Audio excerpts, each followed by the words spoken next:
Bosman Harpocrates. I received your note. Ah, yes. I expect you're wondering what this is all about. You spoke of making amends with Dion, but I can't imagine what for. Then I should begin by telling you that I was once his tutor. This was some years ago, of course, before I joined Sid in his hideaway. At that time, I was counted among the foremost scholars of Oriflamme, and was accordingly invited to the palace to supervise the young prince's education, all to ensure that the future emperor had a firm grounding in, well, everything an emperor should. History, religion, commerce, government. Alas, our time together was cut short when Dion left to join the Dragoons, his studies no longer being deemed necessary. I had not expected to meet with him again, least of all here. Yeah, Dragoons don't need to be smart. We all know that. I have yet to find the right moment. His Highness always seems so preoccupied, especially when alone. I would not wish to disturb his ruminations with idle words of greeting. Not when I know he dwells upon the evil Ultima had him commit in the Dominion. The guilt weighs heavily on him, I know. But as you say, that was Ultima's doing. Surely you can't blame yourself.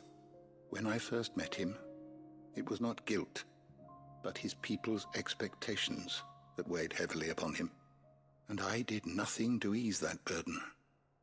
He bore it alone, until the day he could not bear it any longer.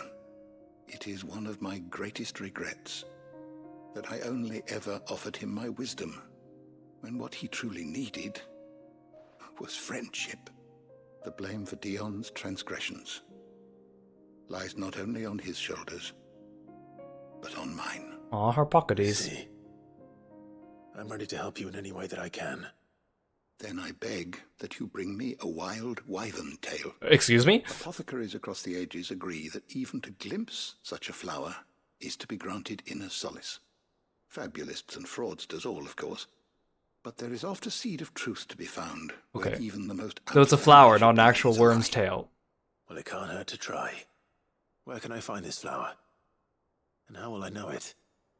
You have seen cultivated wyvern tails before, I trust. The lily-white blossoms from whose roots the poisonous ink for the brand is distilled. Well, those which grow in the wild differ only in their purple hue. The harsher the environment in which they are raised, the deeper the color. There is a waterfall in Rickmal's roost across the strait, where the flowers once grew in abundance. Whether they still survive there, I know not. But try as I might, I can find no likelier location. It's all right.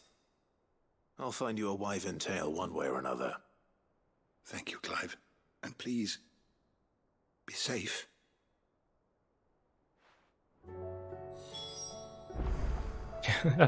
Yeah, Dion looks like he needs a friend right now. Here, bring me a wyvern tail. That's funny.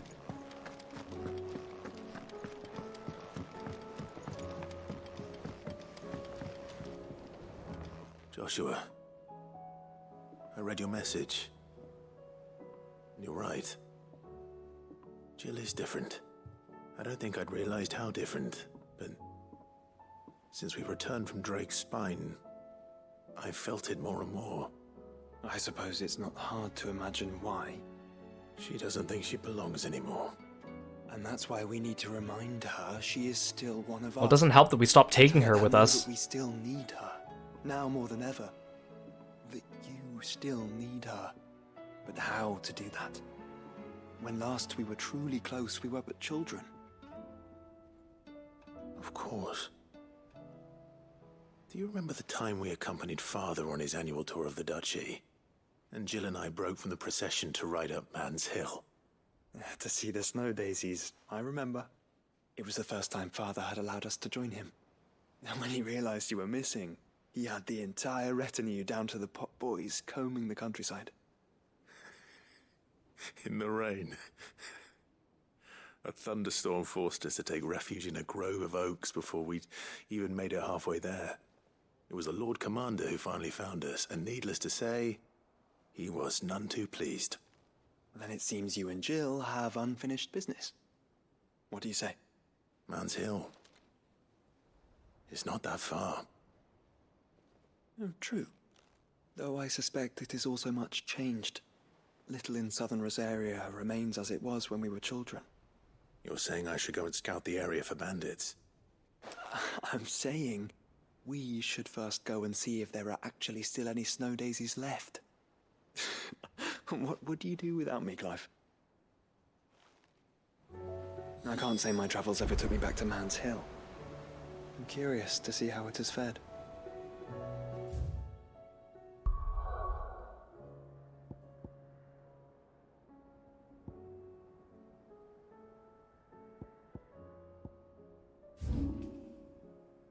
So Man's Hill's there.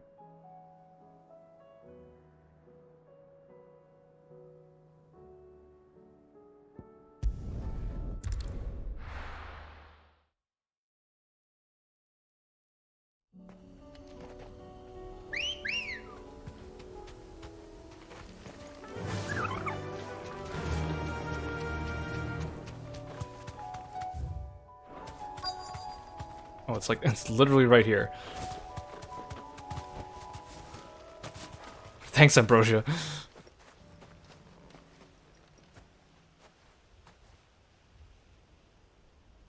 This is the place, but I'm sorry, Clive.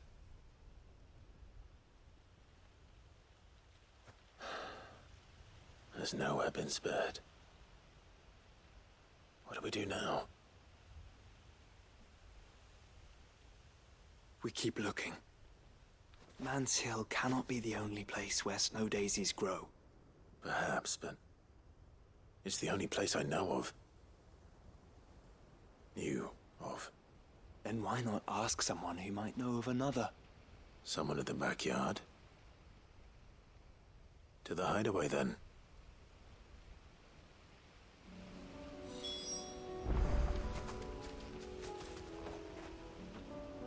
Brought me all the way out here just so we can go back.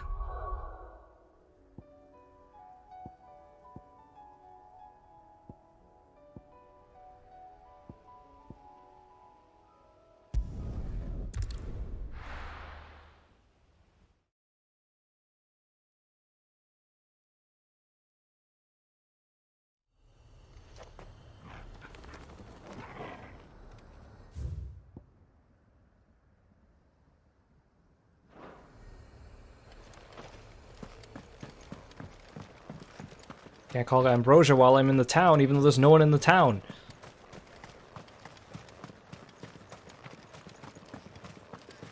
Just like how I can't sprint.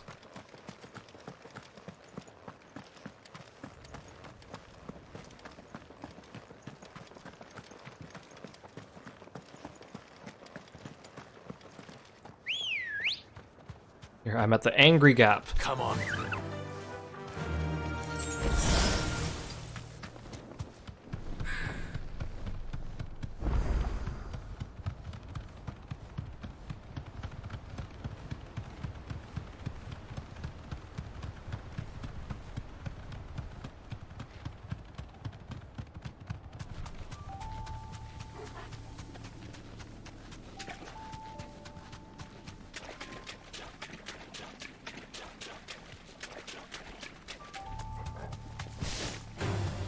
This won't be easy. Darn those birds.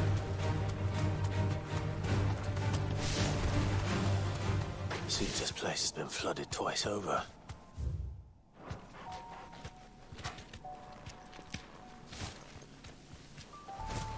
Purple flowers blooming next to a waterfall. Shouldn't be too hard to find. You deserve a rest. Fine. Over here! Almost kill! This one.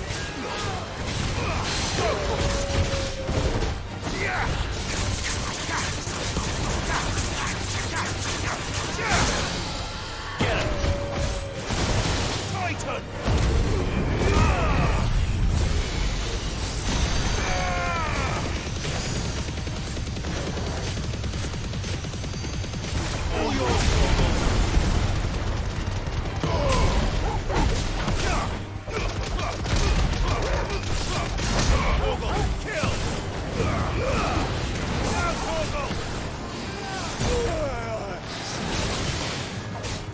Uneven ground.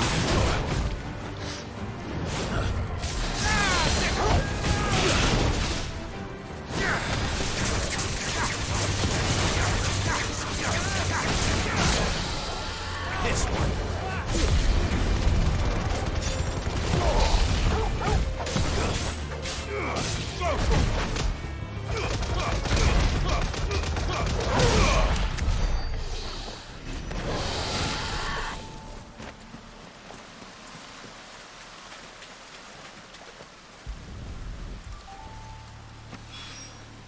Here they are. Might as well pick enough for a bunch, I suppose.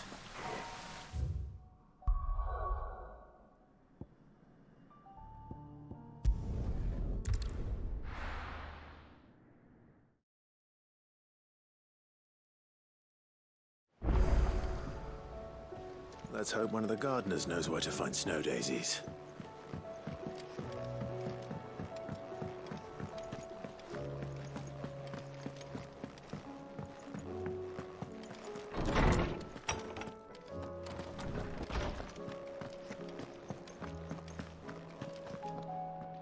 Oarsman, I found the flowers you were looking for. You did? I think I did.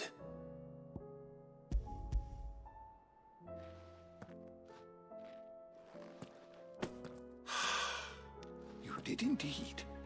My dear boy, thank you. You wanted to make Dion a gift of one, did you not? Shall I invite him to join us? Oh, I don't...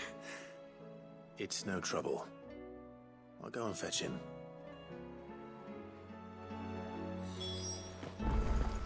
It's okay, Harpocrates. Also, I like how at the beginning of the game, Harpocrates told us, like, everyone just calls me Tomes. So I just called him Tomes, but then it feels like after the time skip, Clive only ever calls him Harpocrates and everyone else.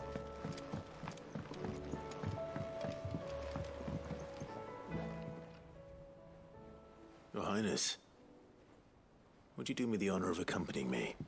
No. It is time, then. Time for a party! No, only to the shelves. In the library. Our lawsman has something he'd like to give you. Master Harpocrates. No. I dare not show my face before him. Not after everything I have done. I have taken countless innocent lives. And ruined countless more. All because I was weak. I have sworn to atone for my crimes or die in the attempt. But were I to meet with him again, and see in his eyes what I have become, I fear that my resolve might falter. Then that is all the more reason to do it. Test your resolve. Prove to yourself, and to him, how strong it truly is.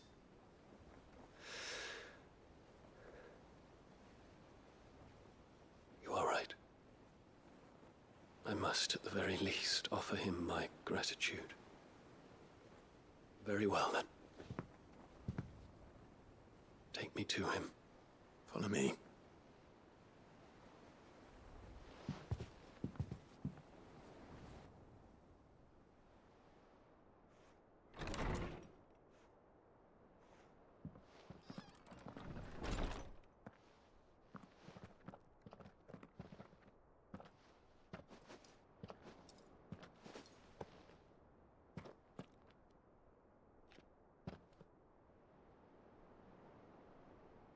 Even now, I hesitate to approach him. What must he think of me? You'd be surprised.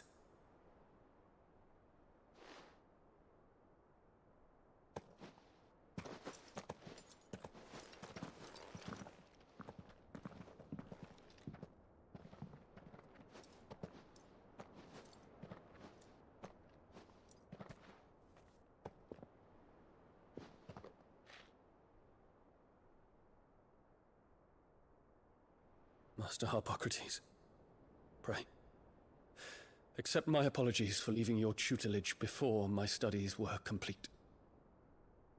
Your lessons opened my mind to a world quite unlike the one I had imagined from within the gilded confines of the palace. And I shall be forever grateful for the efforts you made to enlighten me.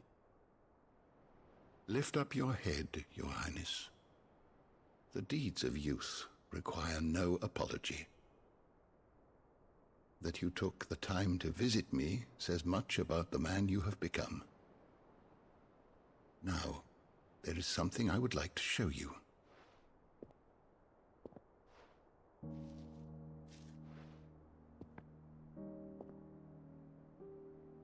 Is that a wyvern tail? The color is unfamiliar to me. Because it is unique to those found in the wild.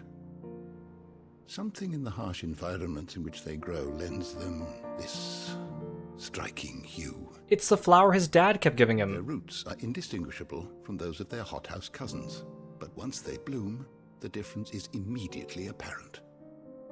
In this flower, I see you, Your Highness. Its roots were the roots of a wyvern tail, with all that implies. But they do not define it, just as yours do not define you. I want you to have it, that it might remind you of this truth.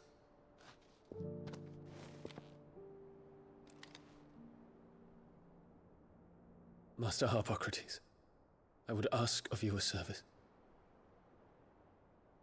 Keep your gift until I have fulfilled my duty to the realm, for only then shall I be deserving of it.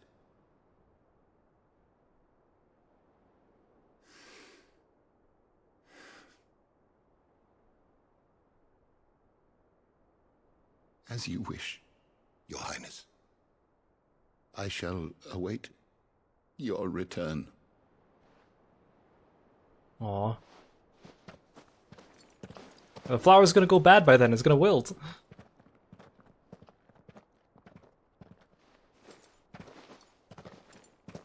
Our roots do not define us. No wonder my stepmother didn't like him. Your stepmother? My mother. Reuniting me with memories I had thought long lost.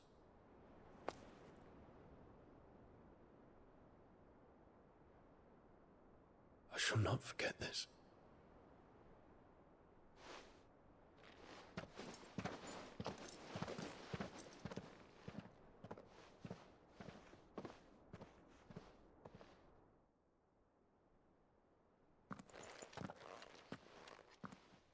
Thank you, Clive.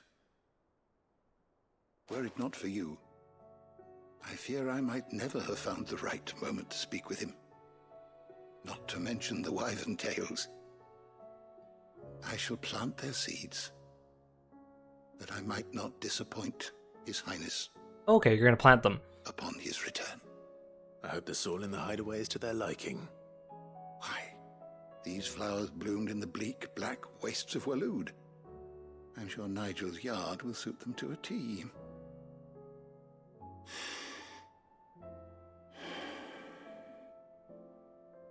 When it comes to expressing one's gratitude, I find that words are seldom sufficient. Here. What's this? A stolas quill. Or more precisely, my stolas quill. 'Tis said that an owl's feathers are steeped in the wishes it hears over its long lifetime. All those words just waiting to pour out onto the page. So consider this my wish for you. That one day you may put down your sword and pick up that pen. Well, when that day comes, I'll certainly have a lot to write about. Thank you, Harpocrates. It shall have pride of place in my chamber.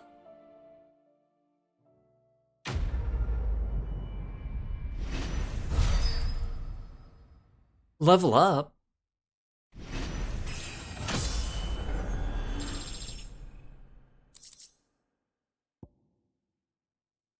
Ooh, reduces Giga Flare cooldown by 6 seconds.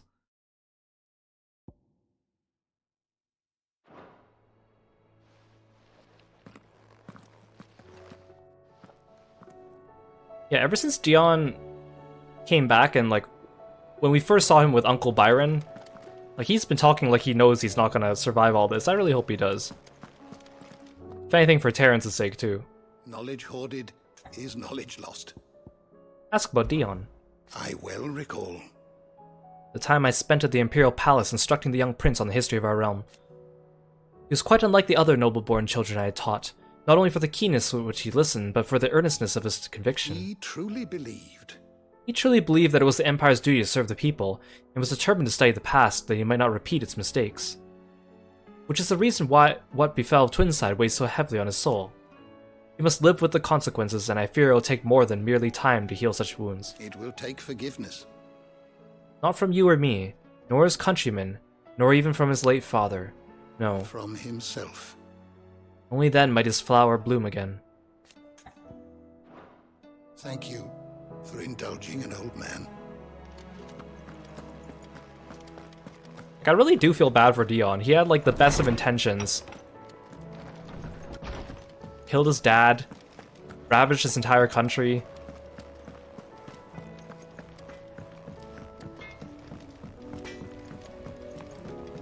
Say what you will.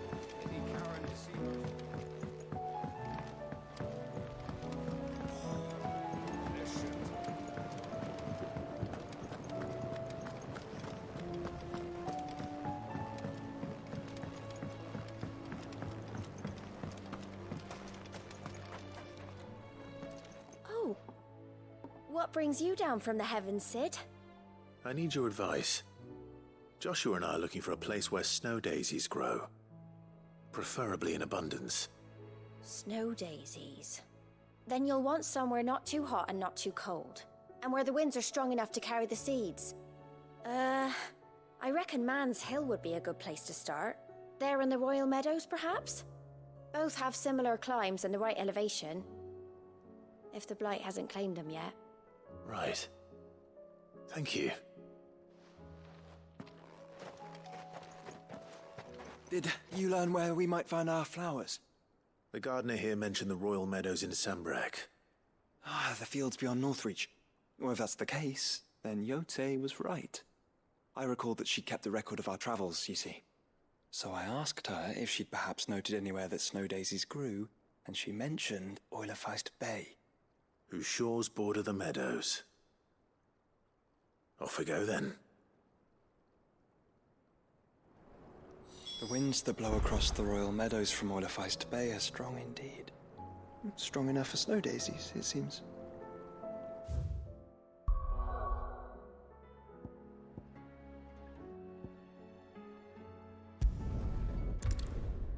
Man, I still feel bad how Yote was thrown away in the plot.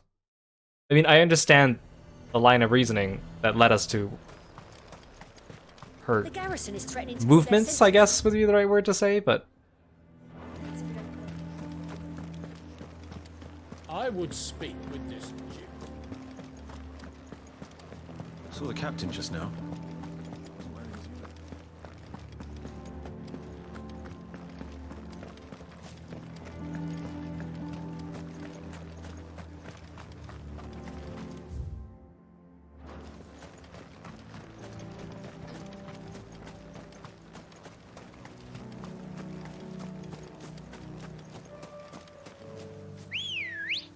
I don't think I've ever actually been to this side of the meadows.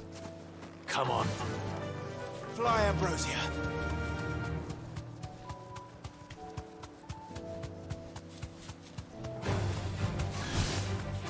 Ooh, level 33 Raptor. Fast.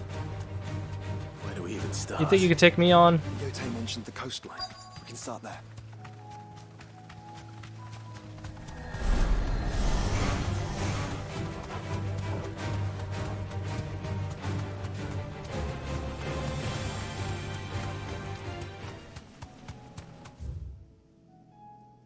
Oh, Oh, you probably meant this side of the coastline, not here, eh?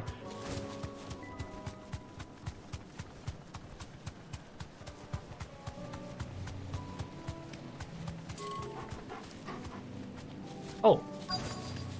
Oh, it's like under. It's like under me.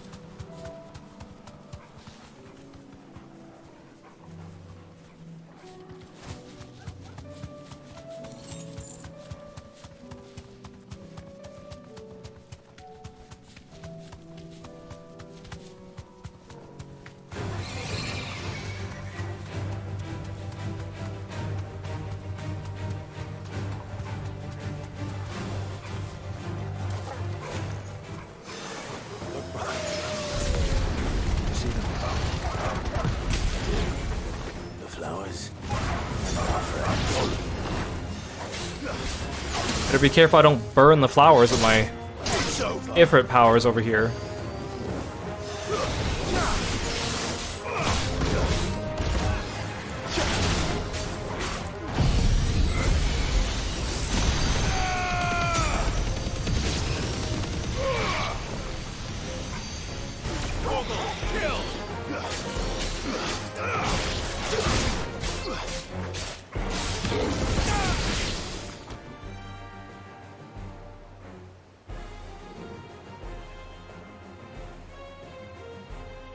What do you see, boy?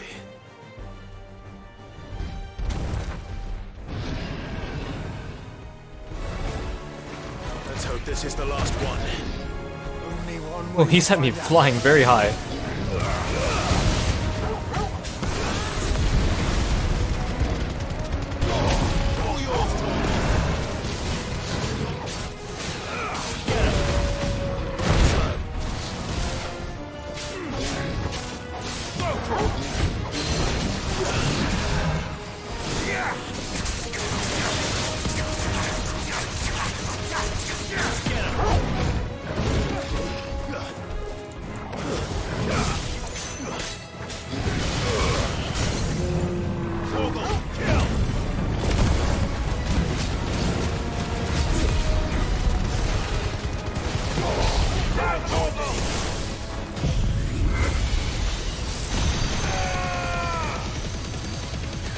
Look at his hand grasp up as if he's trying to reach for help.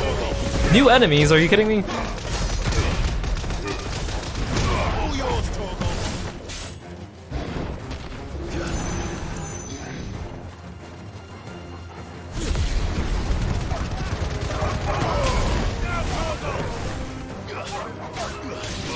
This one.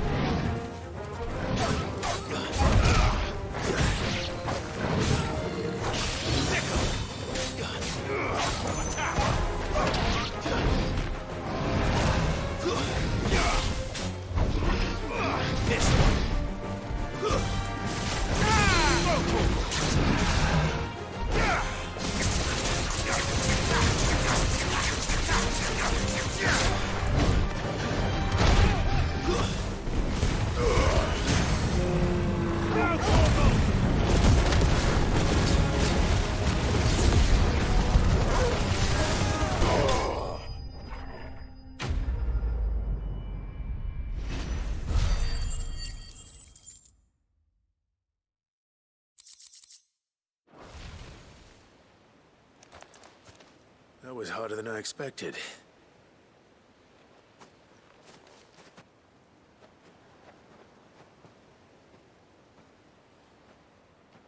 But Founder, it was worth it. They're beautiful. Do you think Jill will like them? She'll love them. Come on. Let's go. There's so much back and forth. Like, without the quick travel, like, we traveled all the way out to Man's Hill. No flowers. Kate went all the way back to the hideaway.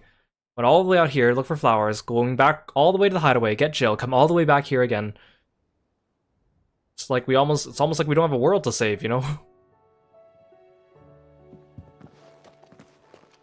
It appears my work is done. The rest, as they say, is up to you. Well, you and the skies. We wouldn't want another thunderstorm now, would we? Oh, come on, you can't just bail on me, Josh.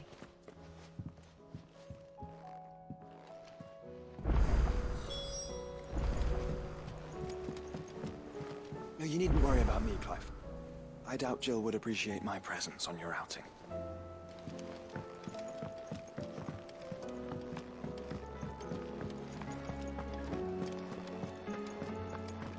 I also like how Jill hangs out at the balcony, accessible only through my room.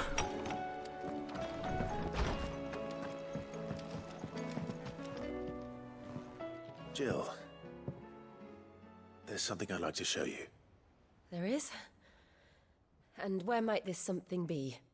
It's, not here. Now, I know this is sudden, but how would you fancy a trip to Oriflamme? She Spider-Man climbs up the wall to get up there.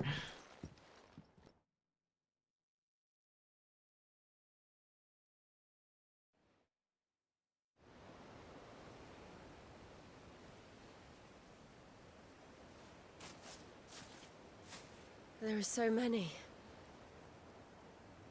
This is what you wanted to show me.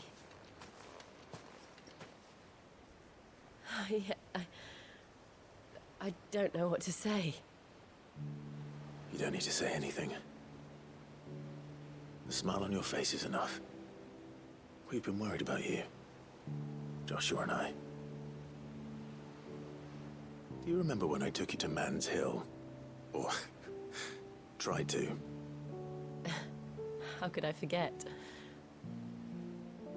You saw me crying and thought a change of scenery might lift my spirits. In the end, it earned me a nasty cough and a stern scolding from your mother. But I felt wonderful nonetheless. Yeah, why is there a dead troll in the middle of the flower patch? I'm sorry. I had no idea what I was getting us both into. But I couldn't bear to see you like that. Before we left, my chambermaid told me she'd overheard your mother talking about my marriage prospects with some of the noblewomen at court. They were debating whether it would be more profitable to marry me off to one of the high houses instead of saving me for the ducal line. No one thought to ask me what I wanted. I was nothing to them. A pawn at best. I felt so trapped. So lonely. I didn't know. But I wasn't alone. You were there. Your hand in mine as we ran for those oaks. And I knew then, no matter what happened, I would be all right. I'll never forget that feeling.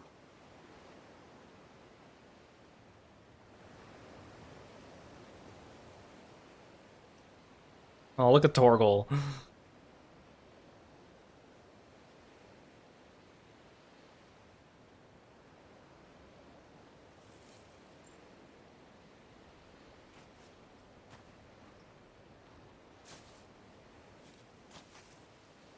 Before we broke camp, the morning after the storm,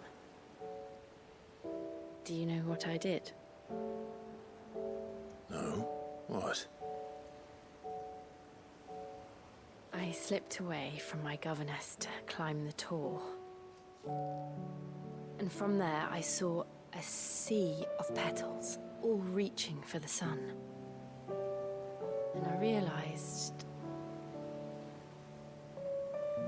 that no matter how terrible the night,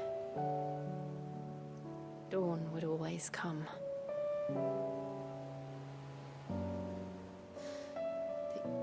That you would always come for me. And you have. Again and again.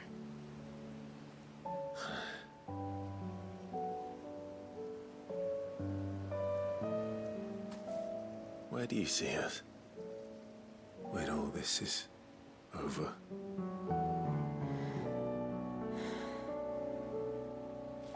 I don't know.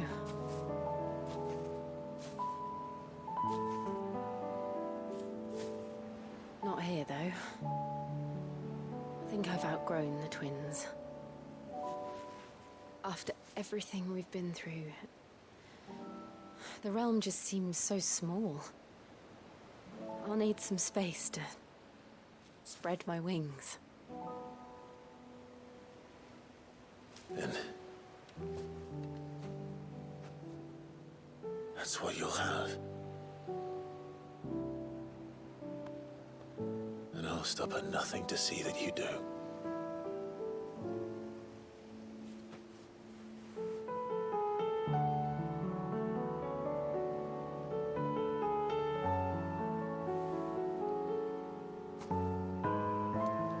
I never was much good at garlands, but it'll have to do.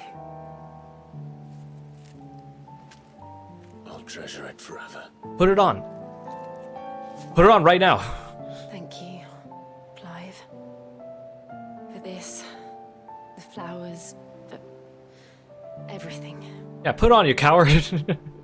It's exactly what I needed. You are my treasure.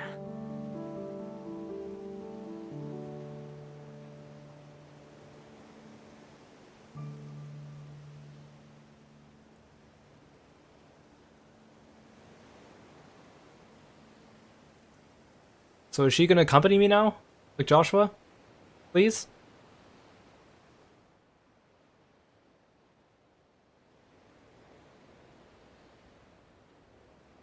We should probably be getting back. I expect the others are wondering where we are. You're right. There's still much to do. And we'll do it together.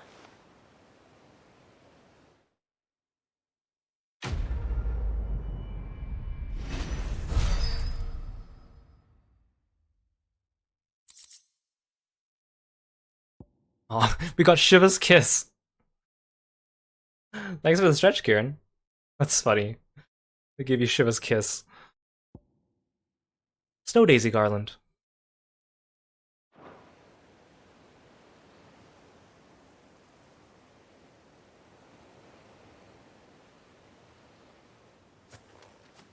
She is with me!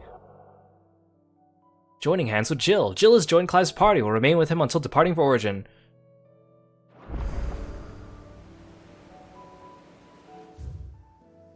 Again, like, I like Jill, but I really think that they did her dirty. In the way they didn't really know how to write her. Okay, so now we can finally do the side quests that are outside of the hideaway. So there's one here with Isabel, one with Lubor, and then one with, I think, Cyril.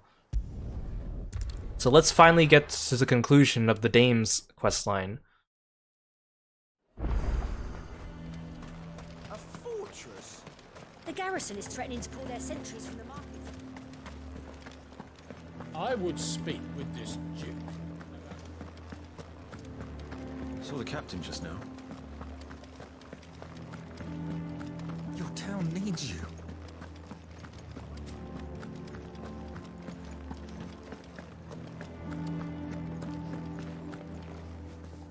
Do you have a moment, Clive? What is it? It's the Duke, unsurprisingly. His Eminence has assumed full control of the garrison and put every able-bodied man to work on the fortifications. The town was left all but unguarded, so Philippe was compelled to form a citizens' watch to fill the void.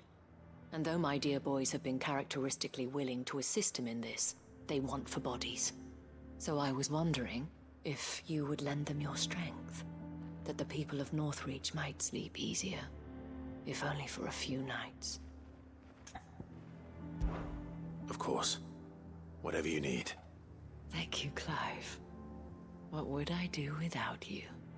Philippe told me he had men stationed at... Where can I find the mistress of this establishment? Ooh, is that Sabine? Here, my lady. To whom do I have the pleasure of speaking?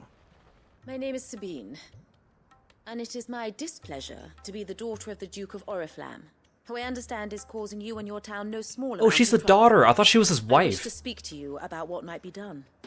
Very well. Let us speak. I trust you'll forgive me, Clive. Absolutely. Our conversation. I thought she was his wife. Please, proceed. Or like maybe As you know, sister. my father is a most overbearing and supercilious man, and I join you in objecting to his every action. Indeed, I owe you my thanks for continuing to argue against his reckless plans. Yet I fear he is not one to be swayed by reason. No. He must be made to face the consequences of his actions. And who would make him do this? I would. Myself and several other like-minded individuals. Were you to join us, we would surely have the strength to drive him from Northreach for good. Let's girl Does boss that him not out. seem a trifle drastic? Drastic action is precisely what is called for. Unless you are content to see your people downtrodden and dispossessed. My father would have it that citizens exist only to serve the Empire. That they should be forced to make every sacrifice to ensure her revival. But he is wrong. It is not the people who must serve the Empire, but the Empire who must serve her people. He's always been like this. Scornful of the opinions of anyone he judged beneath him. But he cannot be allowed to ride roughshod over the common folk any longer. We must fight him. By all possible means. I like Sabine. Fight him? No. My purpose is to quell the tension in Northreach, not to stoke it. Respectfully, my lady. Our only chance of saving this town depends upon every one of us uniting against our common enemy. Your father and his followers included. While I understand your frustrations, I cling to the hope that he may yet be won round. False hope, I assure you. But I see that your mind is made up. I shall bother you no longer. If you will extend me the same courtesy, I bid you good day. She certainly has spirit. Indeed. But unfortunately for us, that spirit is only likely to harden the Duke's resolve, which may be enough to seal the fate of this town. Not that she cares. This is all about her and her father. Families. I'm sorry, where were we? Ah, yes. I was about to tell you of Philippe's plans for the town watch, but perhaps it's better that you heard them from him. I believe he's in the market, if you'd be so kind as to seek him out. Right away. It's just a pity I cannot join you. I'd like to see the two of you in action together.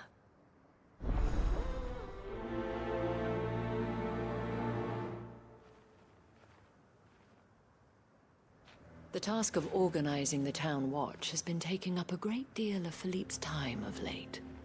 And the rest he spends guarding the main gate to the markets. You'll find him there, most likely. So last time we did the part 1 of this quest, I predicted that, like, while the Duke's away, or while he's off doing whatever with the Knights, town's gonna get attacked, the citizens will rise up and defend it, and then somehow they'll reconcile. I don't know if that's still on the table.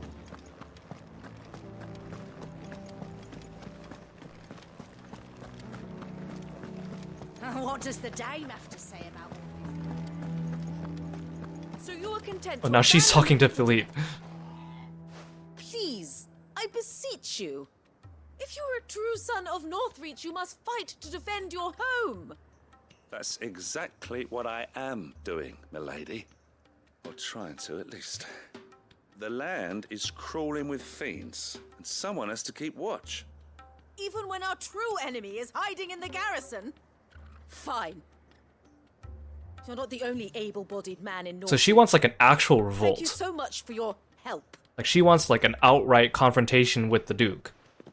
I thought she was kind of getting at something different. She cornered you too, then? Could hardly get a word in edgeways. Like father, like daughter, eh? She made an uninvited appearance at the Vale earlier, hoping to convince the Dame to join her in fomenting rebellion. I bet that went well. Her ladyship seems to have a way with people. Anyway, what brings you here? Our mutual friend thought you might welcome some help. Oh, she did she? Right as always. In fact, you're just the man. We've had some reports, you see. Sightings of, you know what. They're back. Seems that way. All over, too. We haven't been able to confirm anything yet, but if you're willing, you could go and see what's what. Right. Where should I look? You know Grieger's Weep? One of the sightings places them somewhere on its shores. I'm on my way. Thank you, Clive. I'll look into one of the other sightings. Let's rendezvous back here later.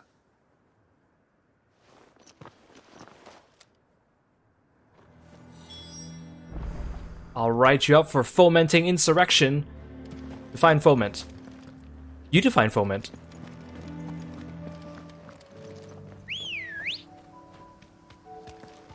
Come on. Fly, Ambrosia.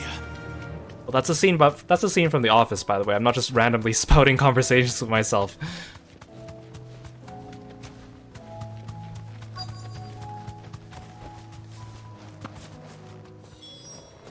Damn it.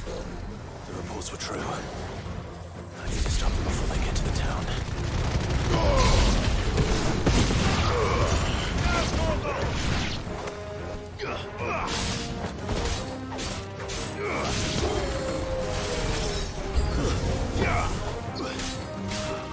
Get him!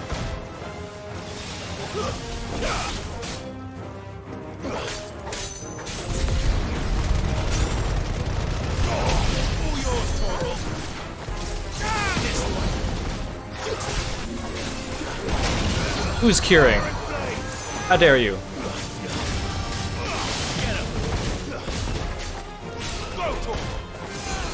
You! The orb! Oh, thanks for the sleeveless redeem, Aru.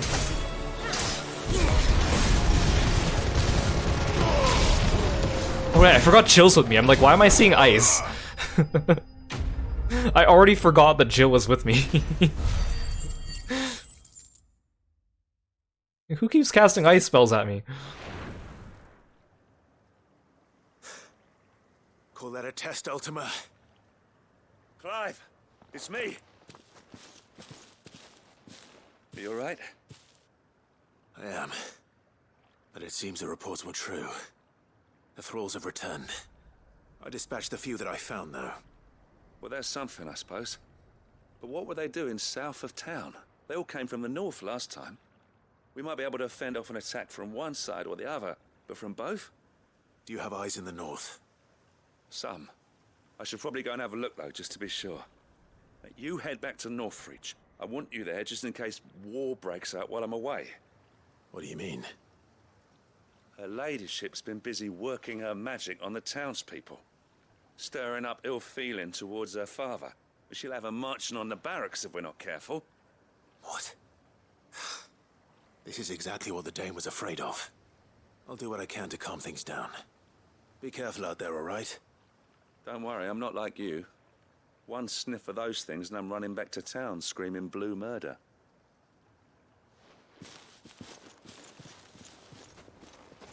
Yeah, it's too bad we don't get, like, Dion as a semi-permanent member of the party.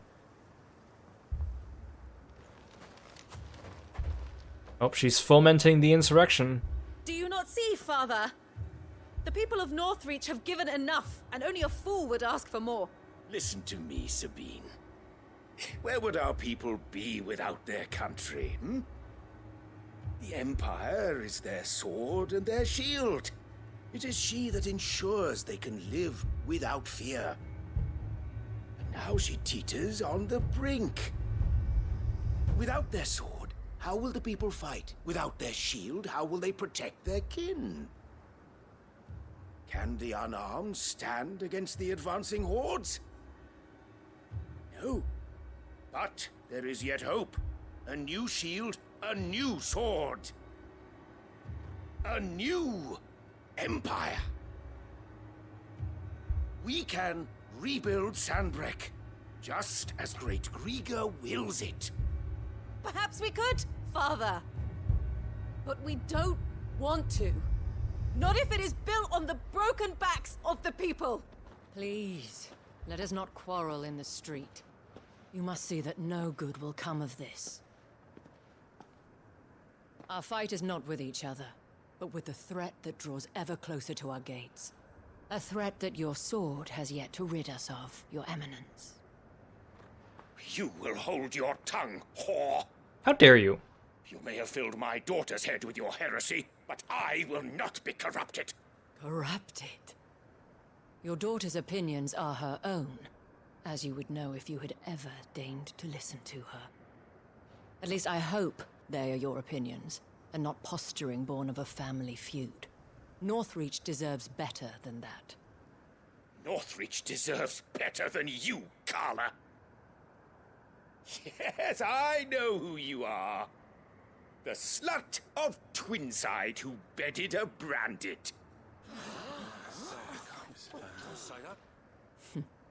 Jealous, are you? That a woman might choose a bearer over a pious man of Griga. Clive! I met a swarm of thralls coming south from Oriflamme. Hundreds of them. Too many to count. Oh, fuck. No. Work on the fortifications has scarcely begun. We will retreat to Caernarvon and there make our stand. Did you hear me? That was an order! While this is but a heartfelt plea, let us make our stand here and protect our homes. Protect those that we love. Together, for Northreach!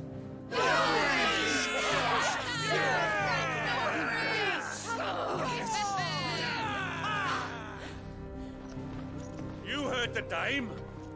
What are we waiting for? Pikemen to the gates. Archers to the roofs. Quickly, come on! Yeah, I'd run this town, says the dame. But she is but a common... whore, yes. And we'd follow her to the gates of hell. Bet you're feeling pretty stupid now, huh?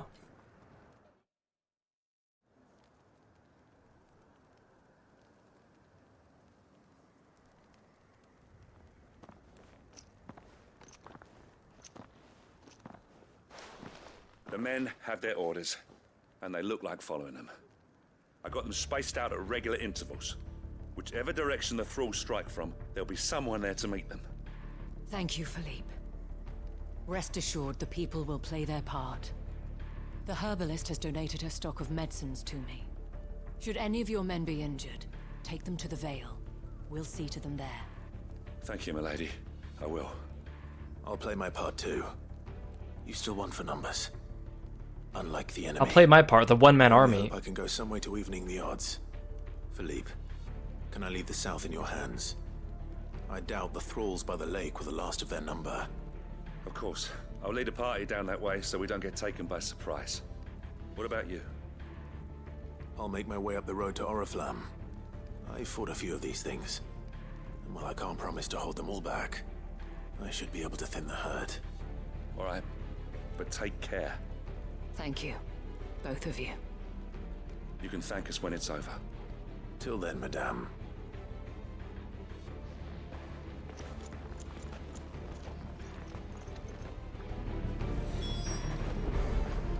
See that you come back safe, Clive.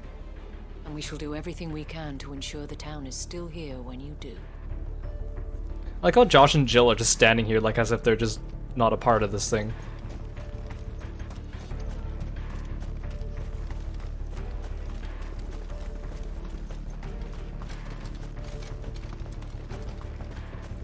You know, maybe for once I need to thank good ol' Ulti for sending his thralls just when we're in the middle of an argument and need a common foe to settle our differences with.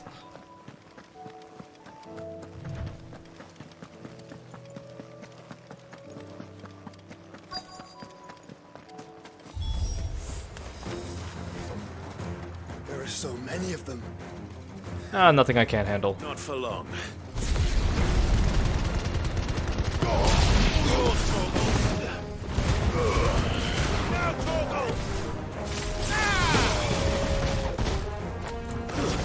Stay down!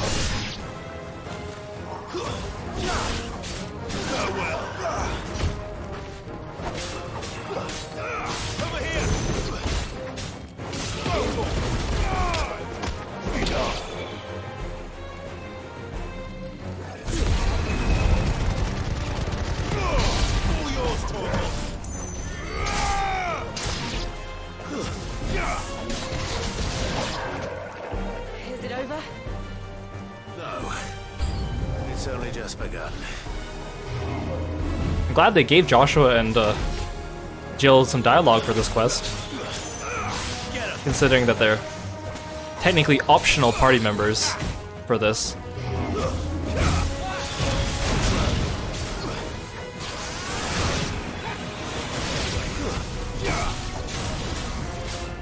Get him! You're finished!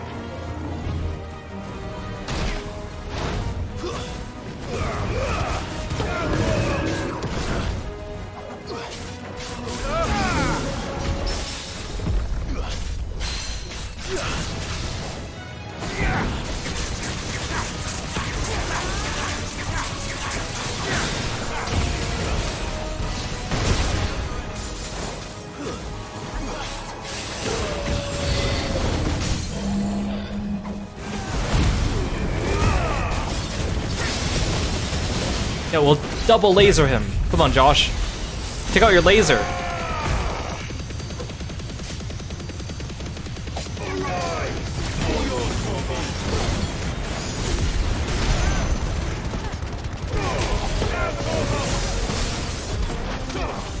Ooh, 59,000? I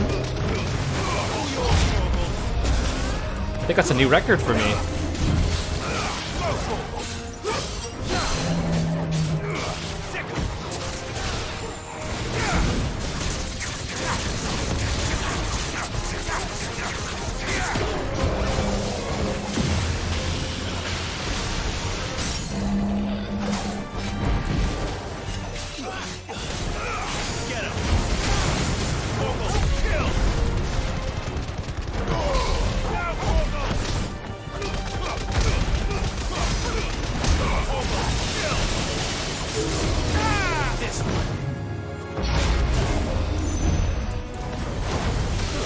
Another down!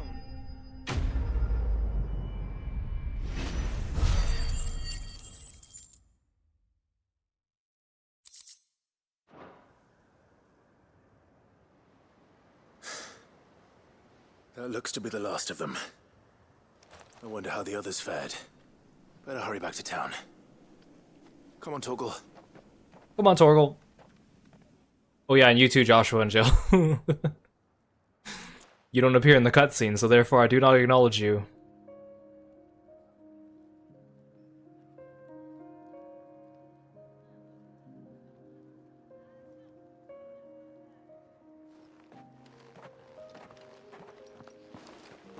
Clive, it's good to see you. And you. The road to Oriflamme is clear. How did you and your men fare? Well, we ended up fighting for our lives down by the lake. Took a few nicks, but nothing the girls of the Vale can't put right. Glad to hear it.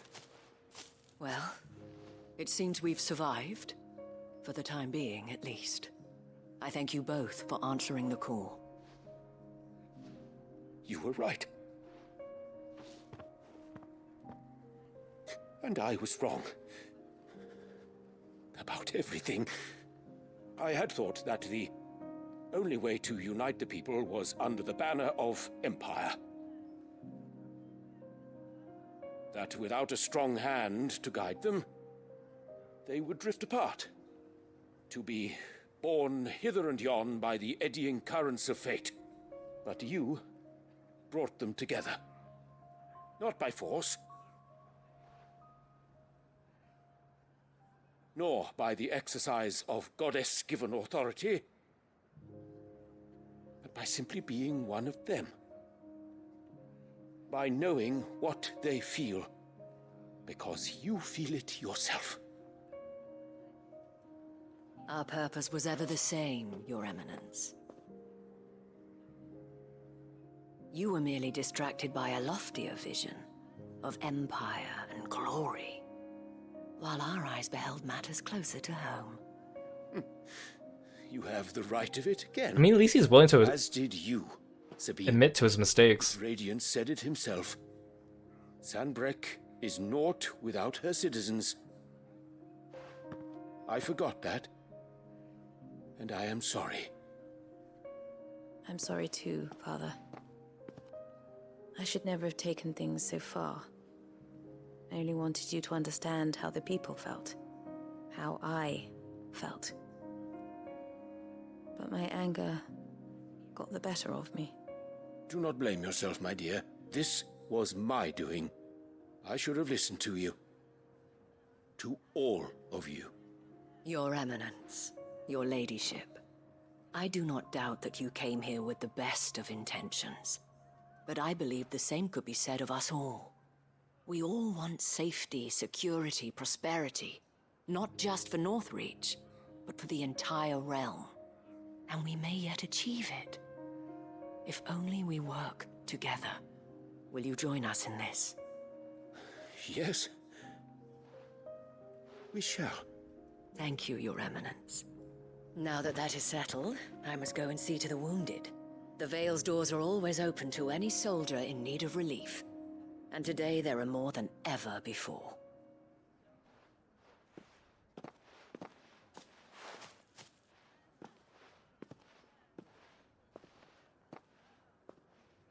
Madame Isabel is a rare soul indeed. In these dark times, I see that it is not men like me who should lead the realm, but women like her. You're right. If only I'd listened to her when I had the chance. Forgive me for saying so, milady, but you still do. The dame said it herself.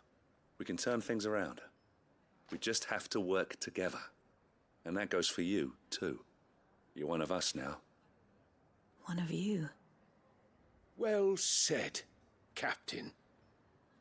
Let this be a new beginning. Not only for Sanbreque, but for us. Well, since there's nothing more to be done here, I should see if Isabel needs any help moving the wounded.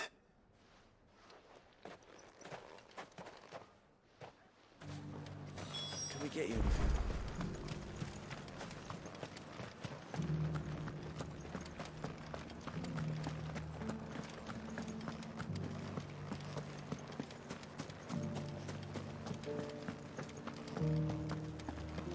Just a little further. This the last one?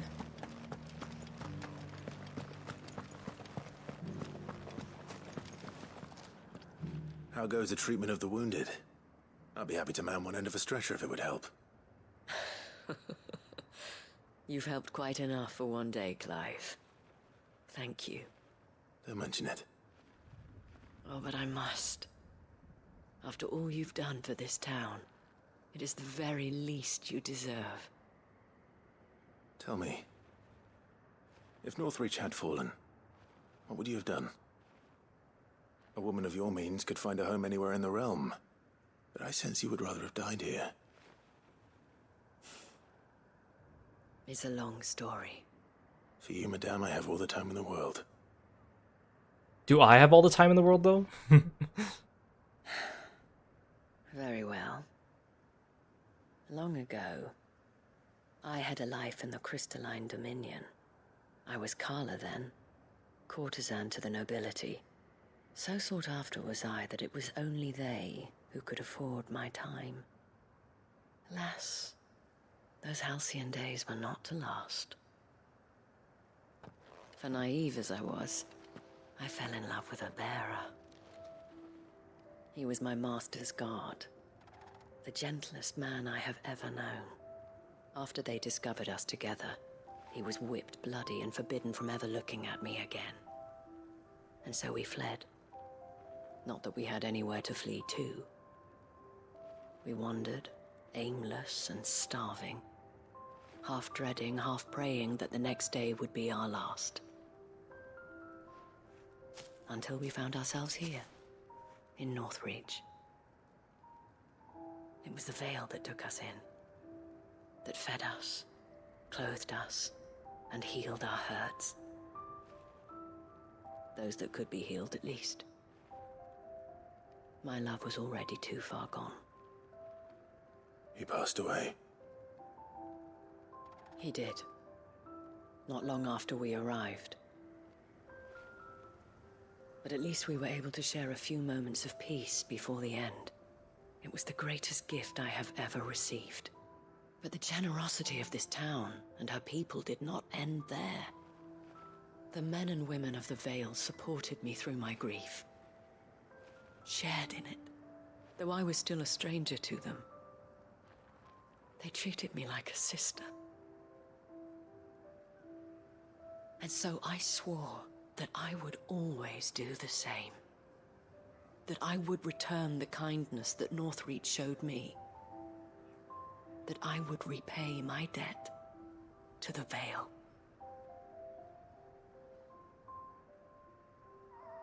Thank you, Isabel, for sharing this with me.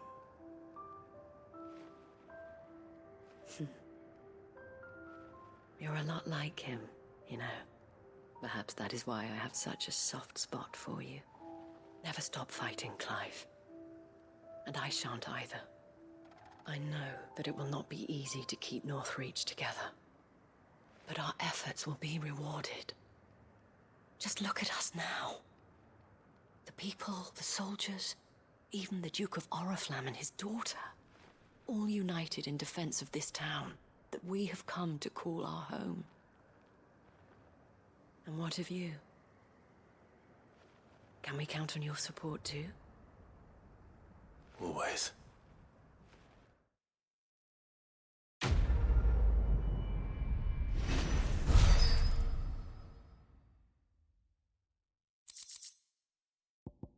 Got a Vale signboard.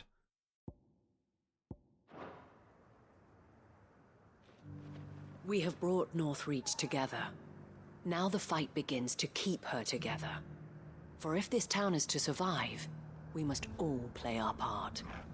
Including you, Clive.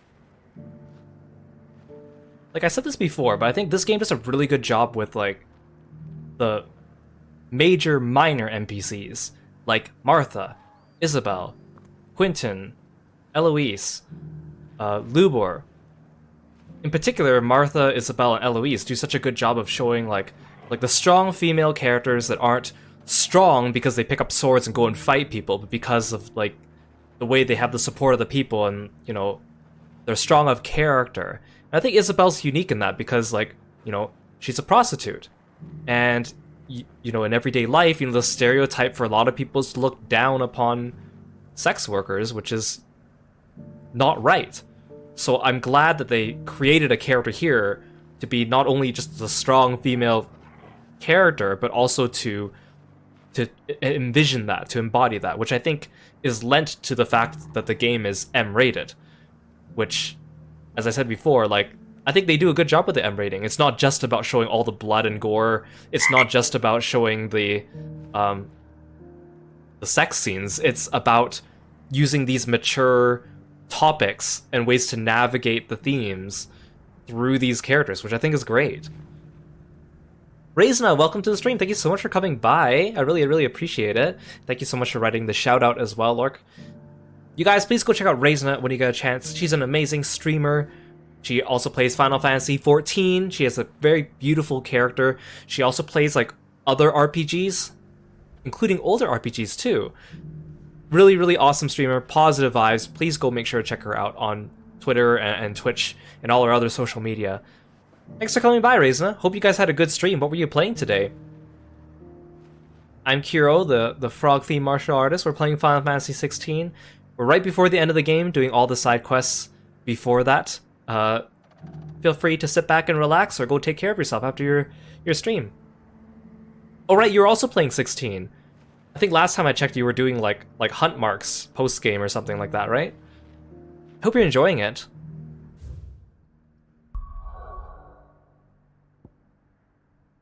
So, let's do Lubor's quest. So this is also a two-parter. Last time we were here, things weren't looking so good for him. I hope this one has a happy ending.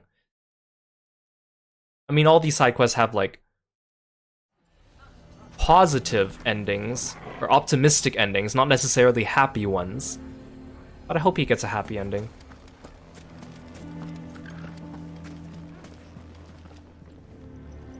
Here to help me pack? Thanks, but I'll be traveling light.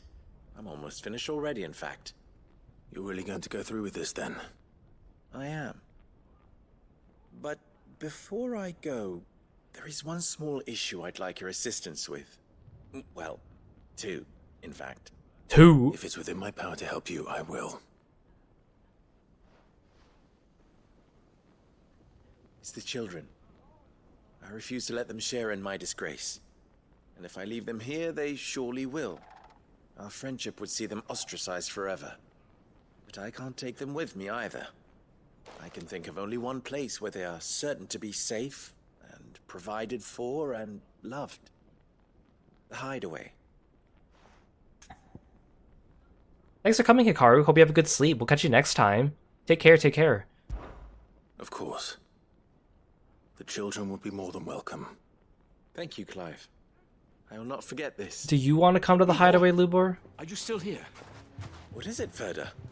You look pale. There's been a flood in the Velcroy, a damn big one. The League of Outlaws encampment was completely submerged in ether. What?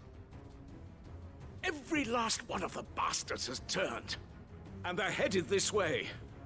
Bandits are one thing, but Akashic bandits are quite another. The town guard won't stand a chance against them. We need to evacuate. There's no time to lose. Ferda, gather the men. The Akashic may strike at any moment. We must make ready to cover the townspeople's escape. Well, what are you waiting for? Yes, my lord. Clive, change of plan. The children stay with me for now. I need you to find Conrad and Natalie. Tell them to prepare for a full and immediate evacuation. Understood. I'll do what I can to convince everyone else. Wish me luck.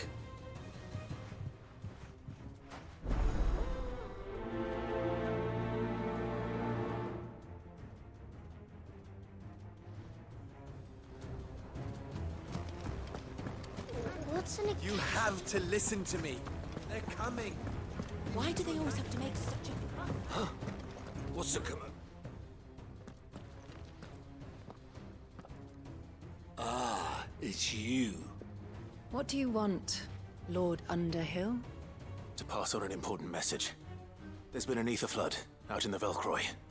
The camp where the so-called League of Outlaws were gathering has been swallowed. They're no longer just bandits.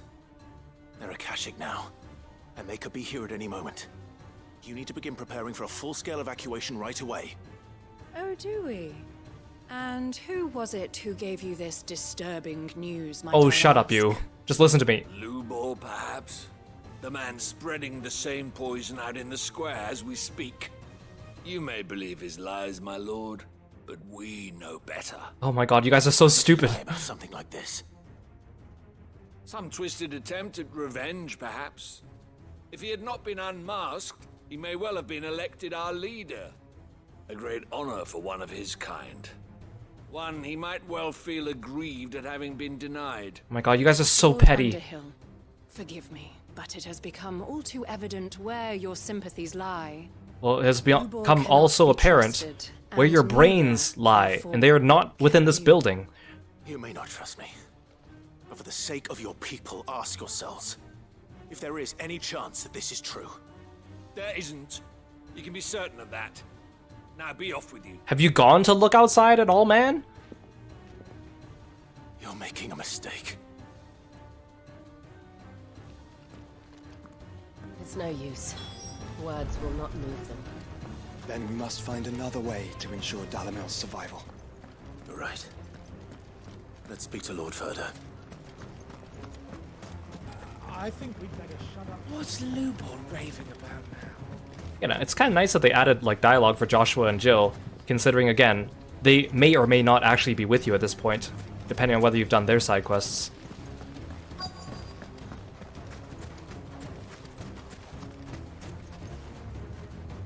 Lord Ferda. Sid, what's wrong? I went to warn Conrad and Natalie about the Akashic, but they wouldn't listen. They've convinced themselves that nothing Lubor says can be trusted. The bloody fools. Which means the town guard can't be counted on for support. But I can. If there's anything I can do to help you defend Dalamil, you only have to ask. I appreciate it.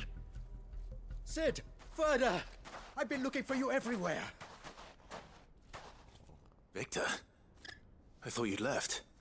I couldn't abandon a friend in need. And Blue Boy is in need at this very moment. Come quickly. Yeah, maybe Josh and Jill had dialogue in some of the quests we did before they joined us as well. They probably do, even if it's just like inconsequential chatter, but... You have to believe me! The Akashic are coming! They don't eat, they don't sleep, they don't tire, and they don't care who they kill. They're unlike anything that's come before. There won't be no parley, no mercy granted! We may have saved the town once, but this is different. I do not ask that you forgive me, but please believe me. If you do not run, you will die. You will all fucking die! You would think at least one of them would be at least a little bit worried, right? You'd like that, wouldn't you, bearer? Yeah, with us out of the way, your kind will be free to claim Dalamil for yourselves. No! Don't hit him! Run, bearer! Yeah, let these guys get killed by the Akashic. No, stop it!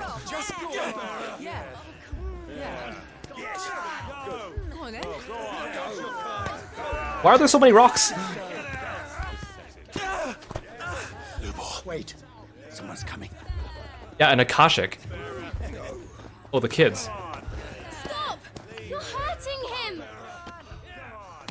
No! You assholes! Oh my gosh.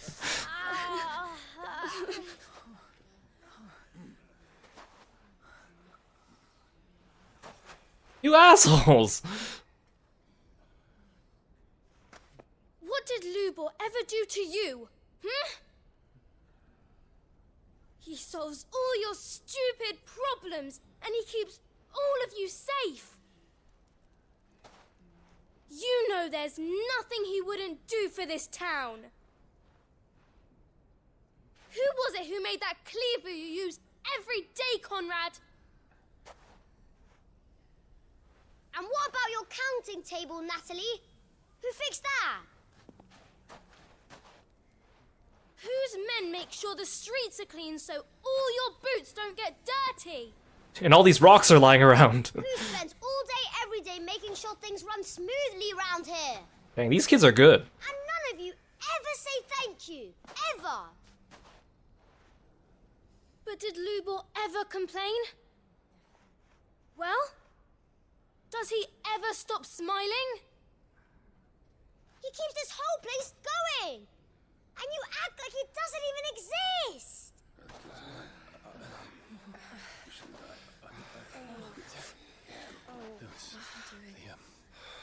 Yeah, feel shame.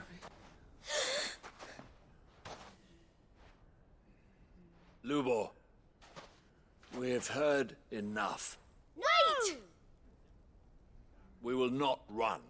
The town guard will not abandon the very place it is sworn to protect. And I will not give up for lost the stores that we labored so hard to fill.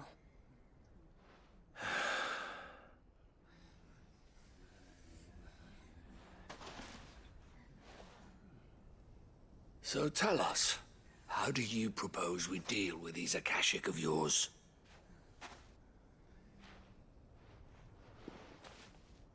We won't run, but we will fight.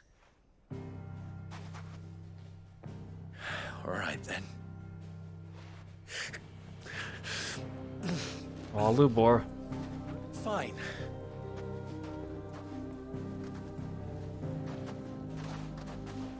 Gather round if you don't want to die.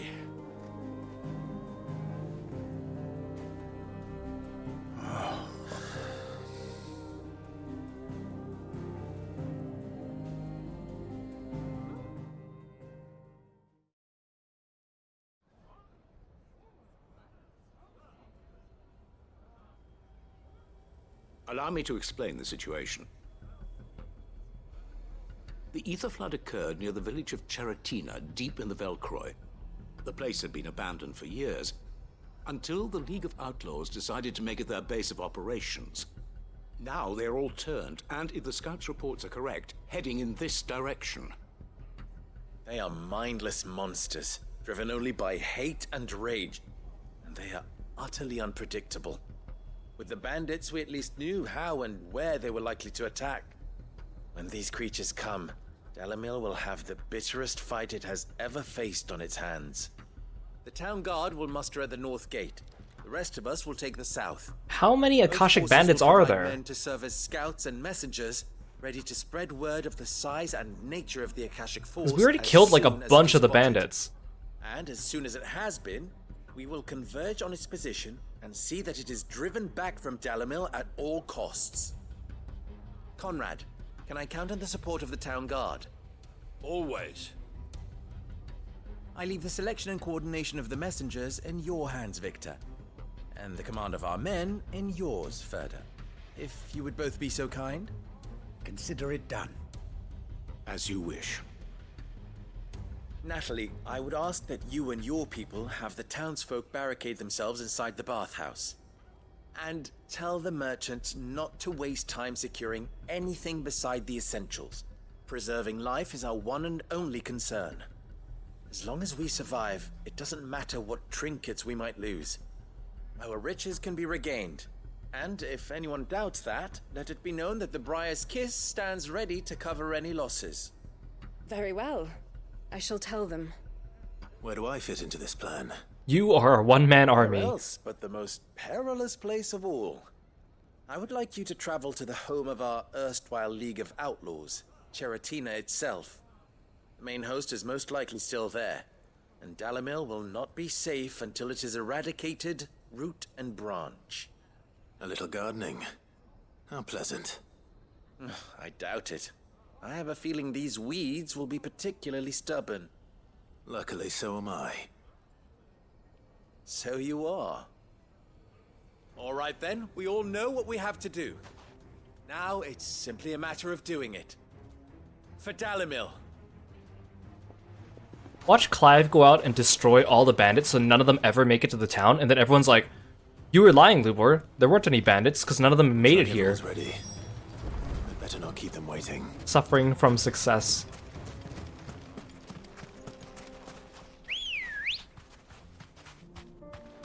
Come on. Excuse me, townsfolk. Excuse me? Excuse me? Okay, there we go. Oh, I should just teleport here. That'd be way faster.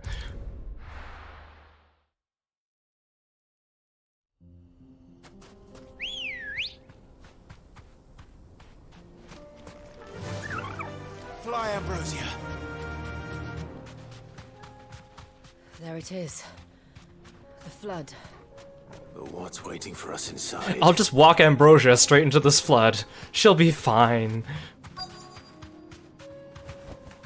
Be safe.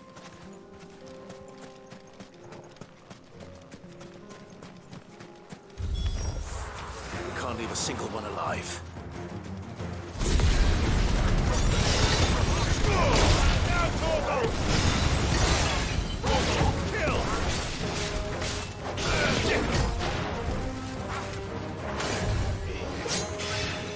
You.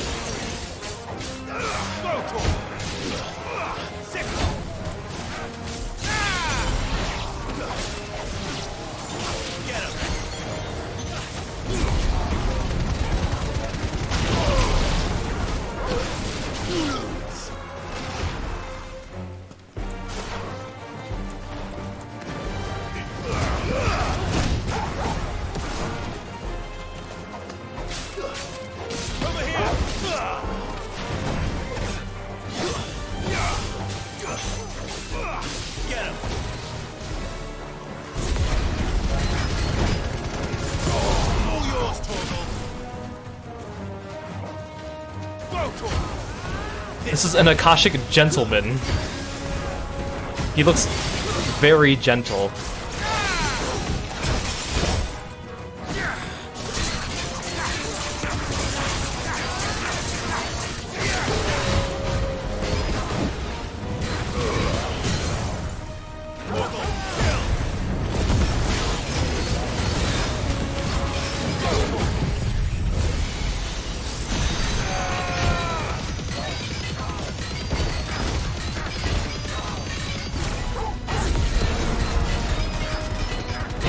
He's got a genuine Manderville sledgehammer to show how gentlemanly he is.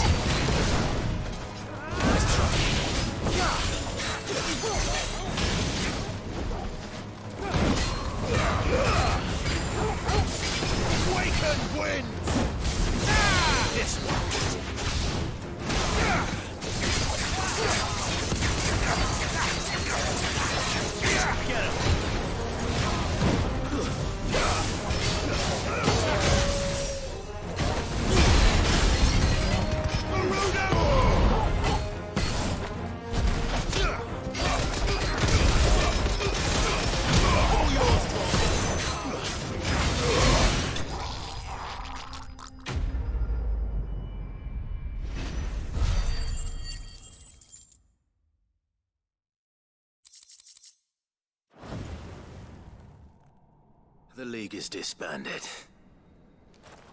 I should get back to Dalimil and see how the others fared. Destroy the League of Extraordinary Akashic Gentlemen.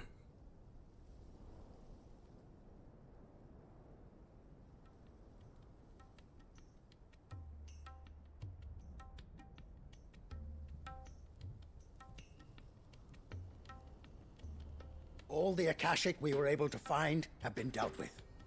Seems that might be the last of them. Last of them here, perhaps. Lubor, Sir Clive has returned. You mean Lord Underhill? Clive! What news from Charatina? It's done. Root and Conrad branch. finds out we've been lying about my name too. He's gonna throw a You fit. wouldn't let me down. Thank you, my lord. Friends, the Horde has been driven back. The Akashic have been defeated. And we need not fear the arrival of any more, thanks to Clive. Victory is ours. We bloody did it! We saved Dalimil. Yeah, you saved Dalimil, right? Lubor, allow me to apologize. After all you have done for this town, we should never have doubted you. But we did. And for that we are truly sorry. We only hope that you can forgive us. We need you, Lubor. Dalimil needs you. So, if you would still like to be considered for the position of mayor, you have our backing. You do remember that I'm a bearer, don't you? We do. But that is not a stain on your character. It is a stain on ours. We thought only of what we perceived bearers to be, not what you truly are. The man who saved Dalimil twice over. I see. But I will only accept your proposal on 2 conditions. Name them. Firstly, that you will both do everything in your power to rally your people to my cause. If the Town Guard and the Merchants League do not accept my leadership, it will be doomed from the start. Unity is the key to defending Dalimil, and I do not doubt that we shall need to call on our combined strength again. He's acting like he already won the election. I will expect us all to pull together, just as we did today. Of course. You have our word. And secondly, you will accept that if I am to lead you, the mistreatment of bearers must end here in Dalimil. Any bearer within our walls shall be afforded the same rights as any other citizen. And thirdly, you'll pick up all the They will not be rocks. judged by what they are, but who they are. As we failed to do, and came so close to losing everything. We agree to your conditions.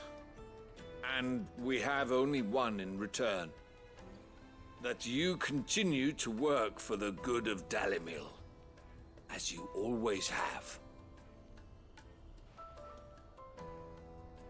Condition accepted. Well then, it seems my mayorship is all but confirmed. Do I get some sort of special hat? Hey Lei, welcome to the stream. Thank you so much for stopping by today. How fickle fate can be. Not so long ago, I had resigned myself to leaving Dalimil in disgrace. And now, I find myself her leader. Here. For everything.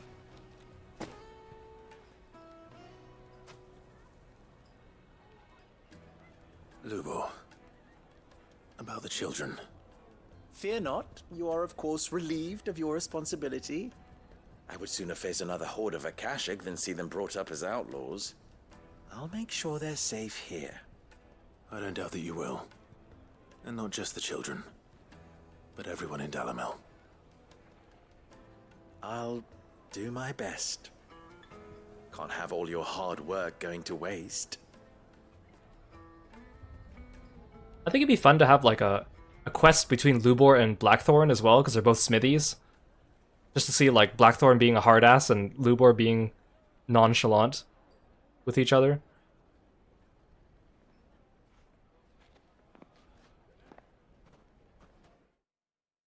Well, I kind of wanted the kids to like high-five each other or something like that.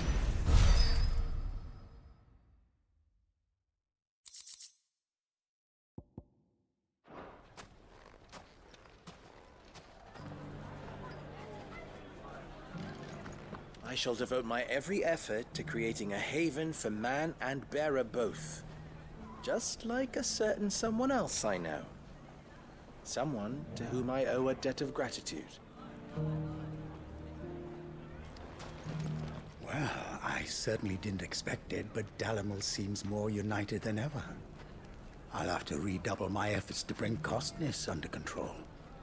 Can't have Lubor showing me up again. From bearer boy to mayor of Dalimil, how far Lubor has come, and how richly he deserves it.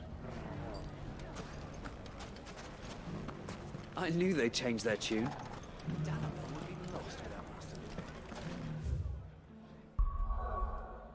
Okay. Last side quest? Mayhaps? I think I read that there's 76 side quests in this game, total. Which means, if this is indeed the last one, I would have done 76.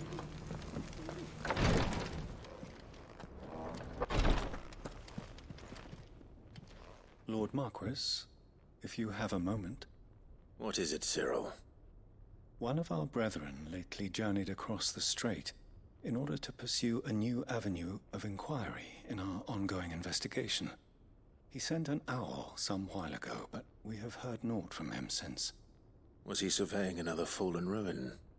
No. The object of his study was a savior cult that has arisen in Ash in recent years. We believe it may have some connection to the Circle of Malleus, an ancient religion that worshipped Ultima as its god. By gaining an understanding of this new faith, we hoped to learn more of the Circle's original beliefs. And so you sent one of your brothers to Ash? A continent teeming with orcs and Akashic? Fully cognizant of the risks, yes. I entrusted the mission to one of the most able of our order, the third chair, a master of the arts of combat and survival. Why not the second chair, or the first chair? He has been silent for some days now.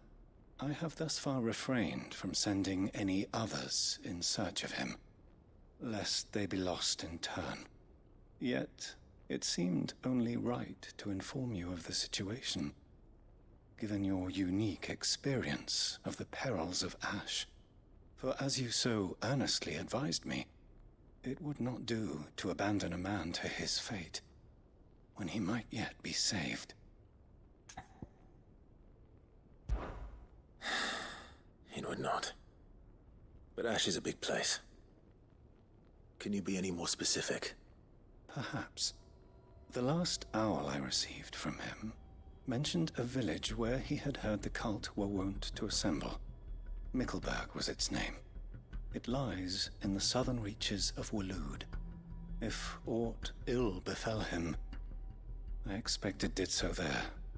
All right. I'll see what I can do. You are much too kind, my lord. Go then, with my hopes, and may the Firebird's flame ever burn in your heart.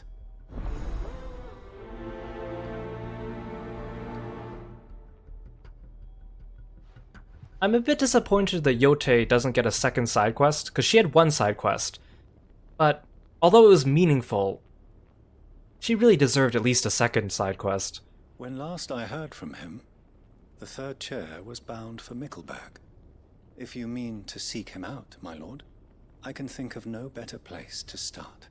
Unless this quest unlocks another quest for her, which I doubt, but still, it feels like such a shame.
This be Mickleburg. Thanks, Gal.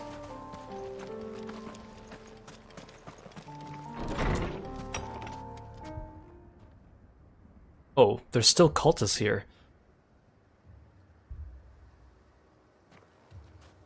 These people aren't turned. Bears. And the village seems safe enough at least.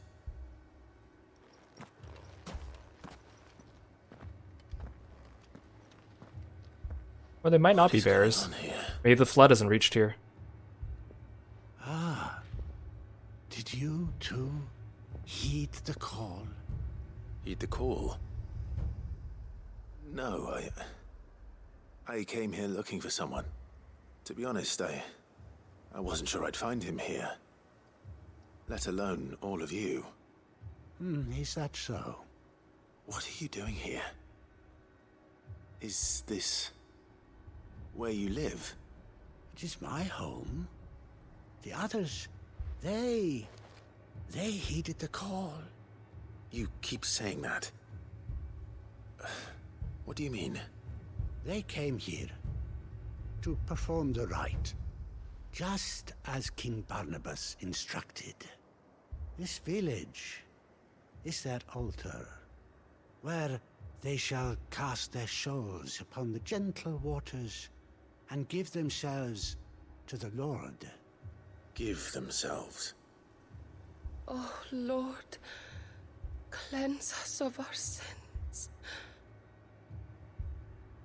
Let us be reborn in your loving arms. Free us from the torment of this mortal realm. They want to be saved. Forgive me, but did another foreigner like me come here? He was probably wearing a cowl. You mean the traveler from Stone? Yes. He's staying at my house, toward the rear of the village. Thank you. If you don't mind, I'll go and greet him. They seek the same salvation Barnabas did. Bring us salvation. At least the third chair still lives. Let's go and find him. Your friend with the cowl has been staying with me. Please, make yourself at home too, traveler. These guys are creepy.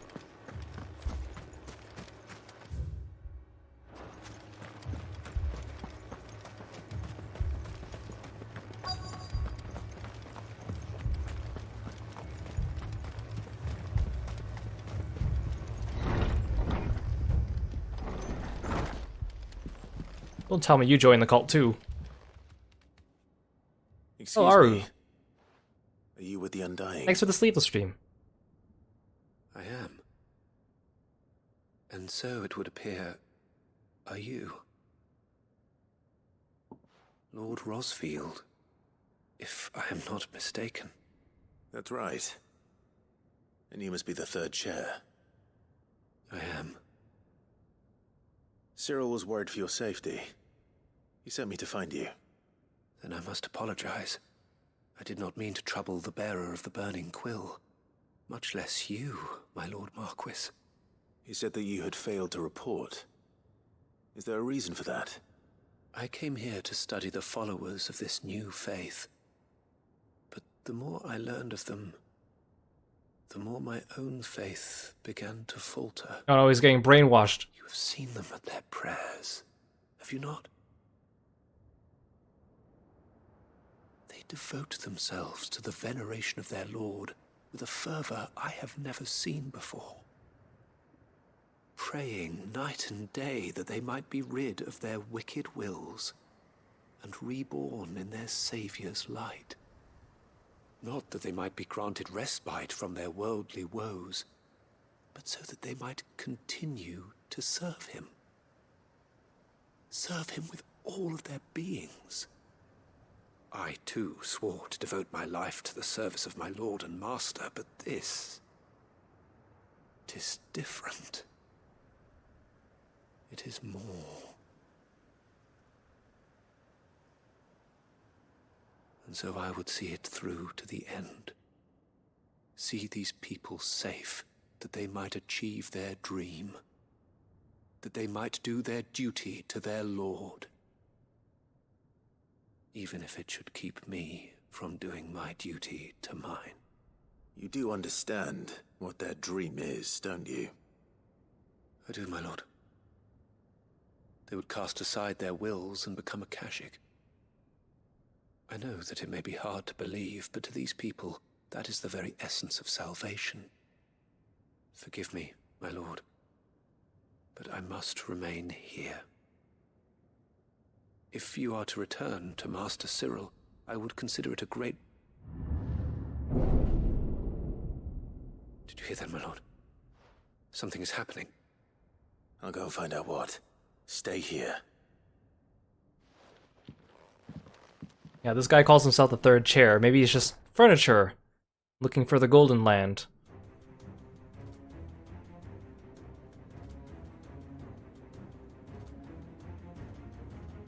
Well, this place is... Oh no. That came really quickly. There must be something I can do.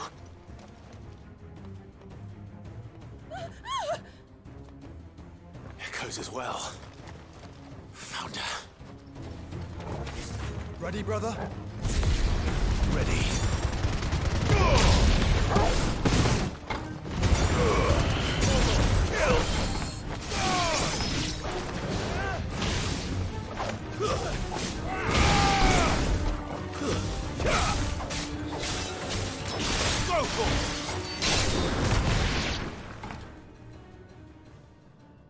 Oh, I was expecting...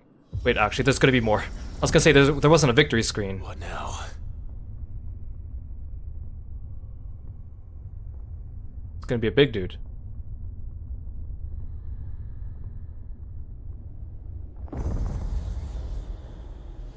Oh, very big dude.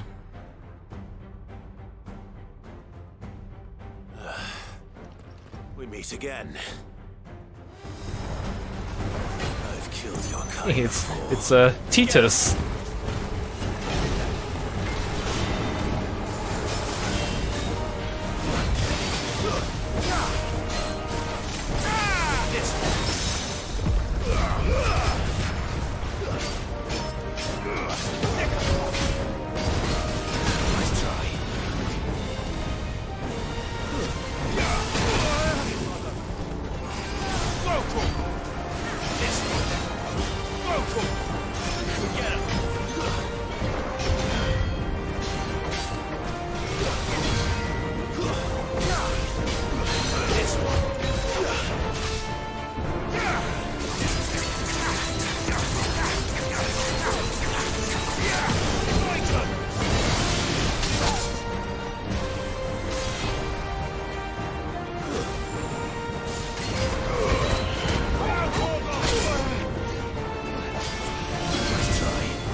that was really close. I was trying not to use a potion, and I was like, that's actually really close.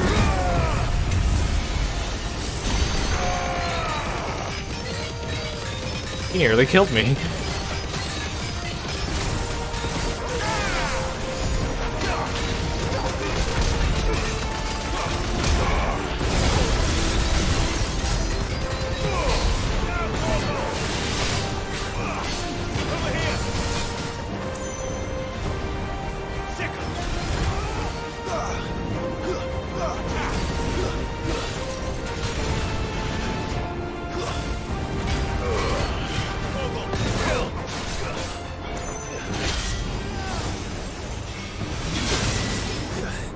This one.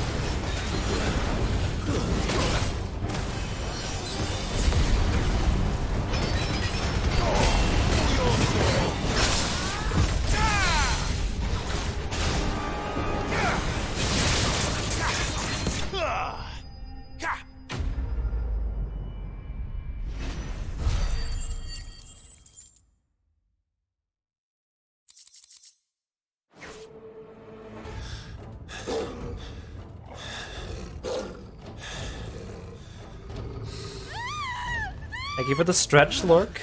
I really needed it. Damn it. No! I thought you were supposed to be like their third best fighter.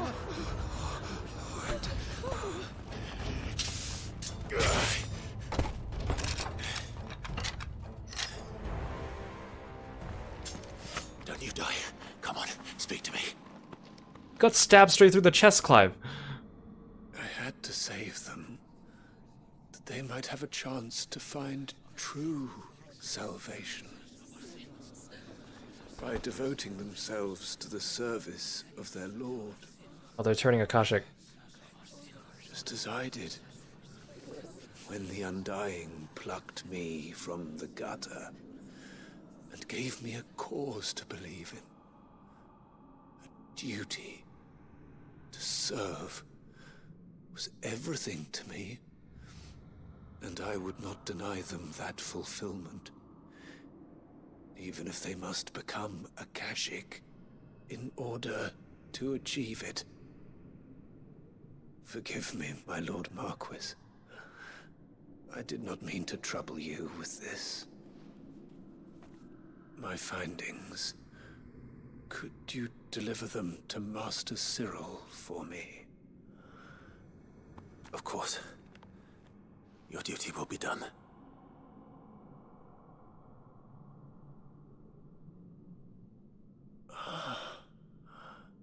Look, my lord.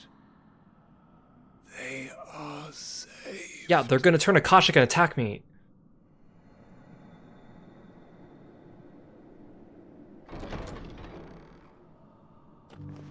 Oh, are they just leaving?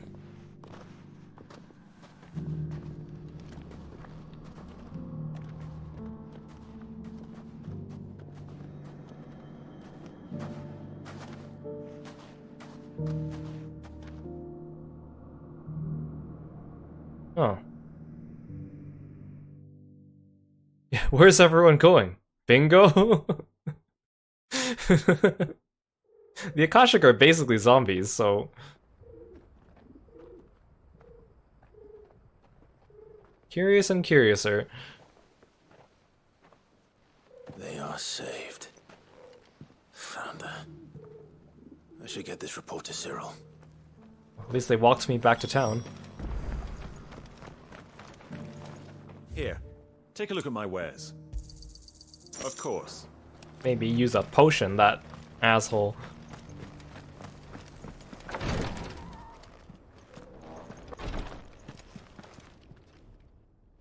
My Lord Marquis, welcome back. I am glad to see you hale and whole. I met with your third chair, Cyril. He bade me deliver his findings to you.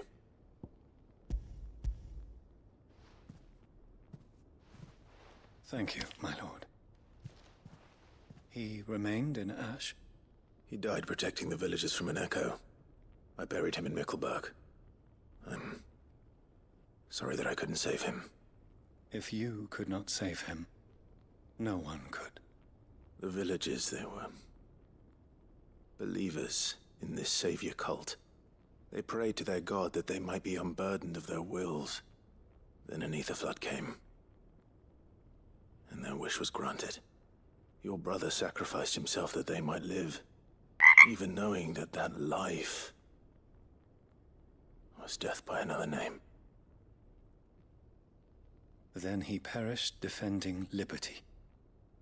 A hero's end. Hey Monk, welcome to the stream. Thank you so much for the raid. To choose how one dies is no less sacred than the right to choose how one lives. Sid would agree. He wanted to build a world where people could die on their own terms. A noble ambition. To die for one's cause is the most perfect expression of one's faith. It matters not how misguided others might judge one's decision to be. Only that the decision is one's own. We live according to the teachings of our order. We believe in them, we protect them, and yes, we die for them. For better or worse, that is our creed.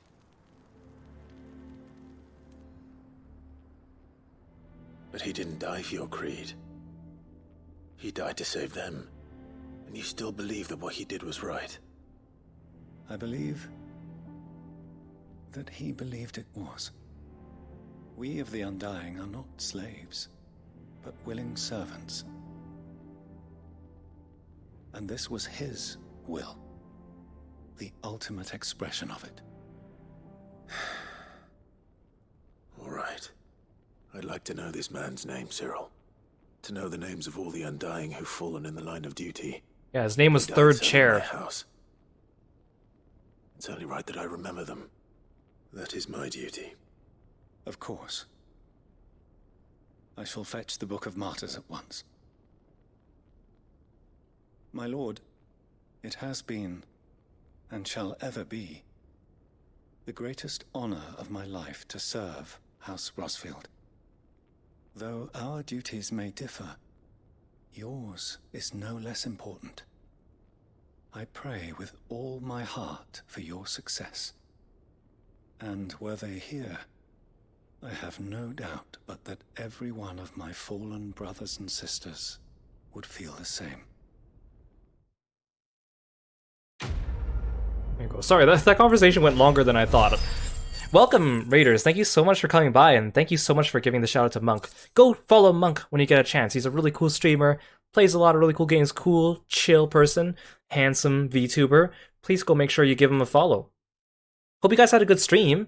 What were you playing today? Welcome, Chase. Thank you so much for dropping by. I really appreciate it. I'm Kiro, the frog-themed martial artist. We're playing Final Fantasy XVI, and yes, we are doing all the side quests at the end of the game, and I think this was the last one. I'll talk about what I plan to do in a little bit, since I've been formulating it in my head for like the last hour or two. But welcome, welcome. Feel free to sit back and relax, or go and take care of yourselves after your stream.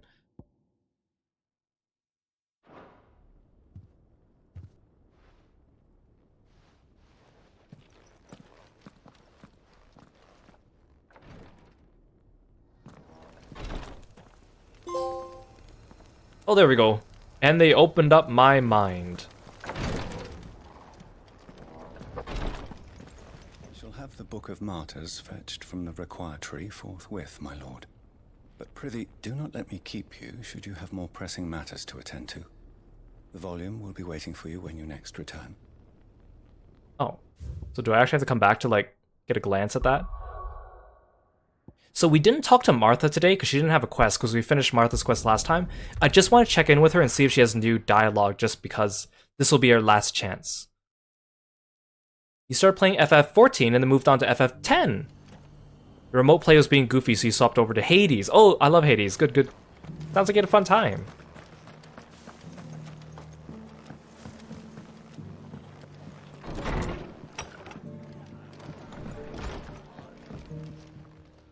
You look like you could do with a drink.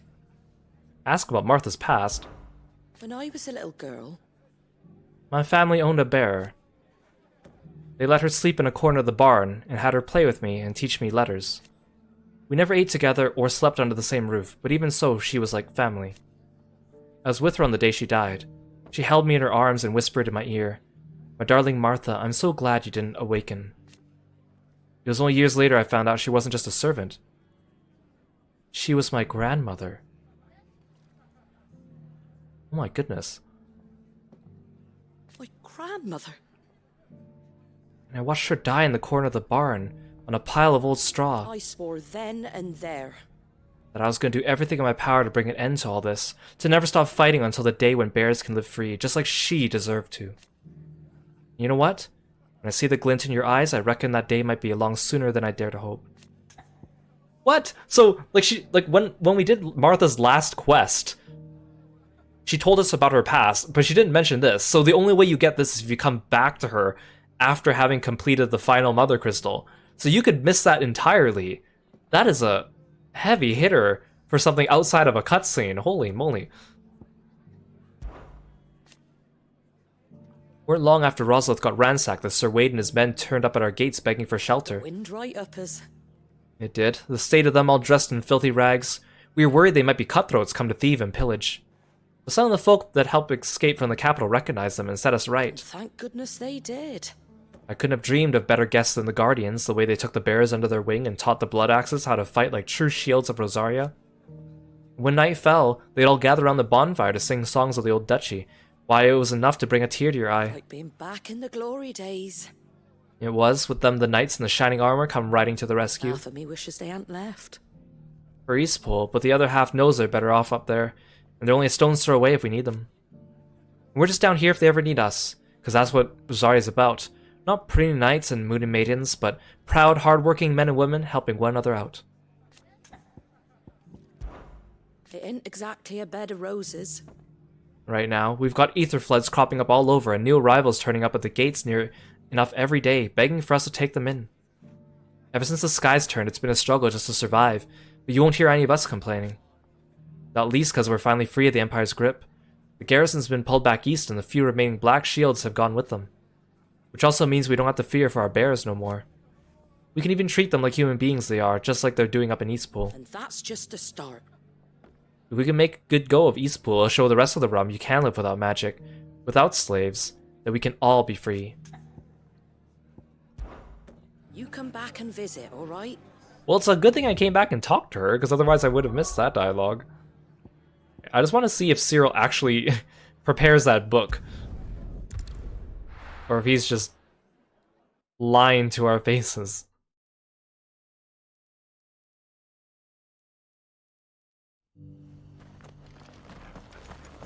Well, Cyril, you promised me that the book would be ready.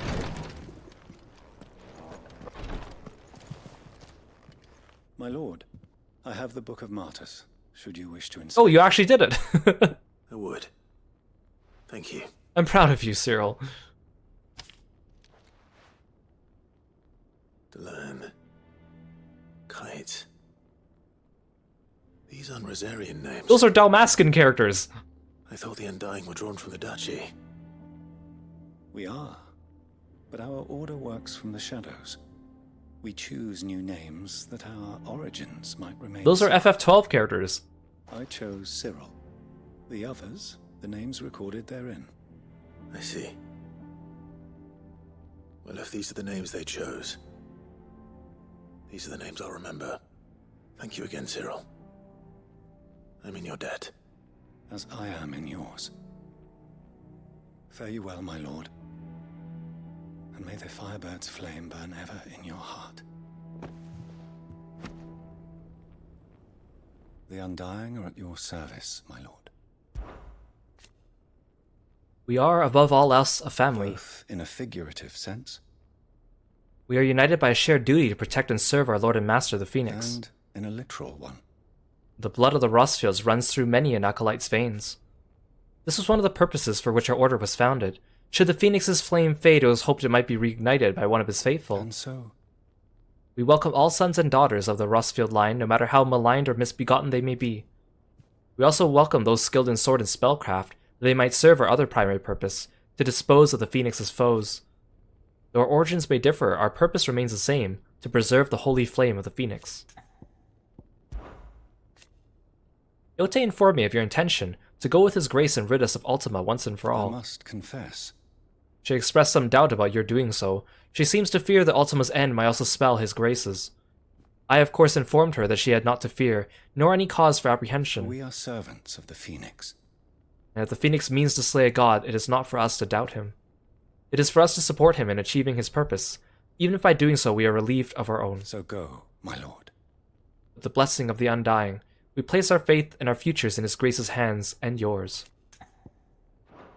Go safely, my lord.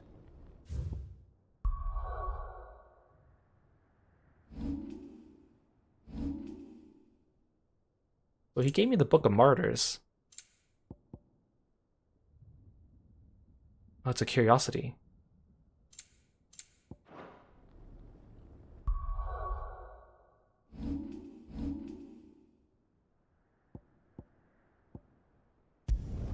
No, I have not forged the Gotterdammerung.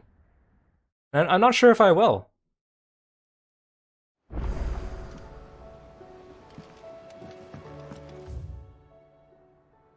Okay, first let's go check over here.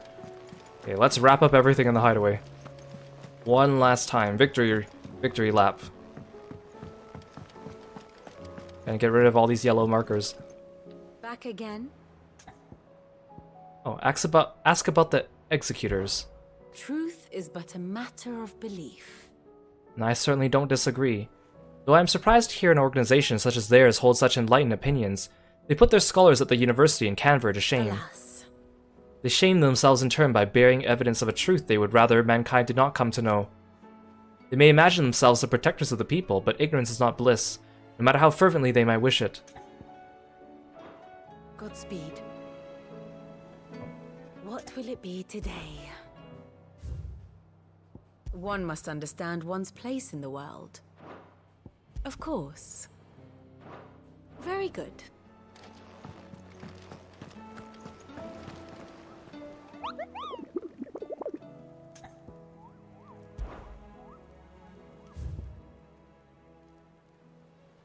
Couple new ones.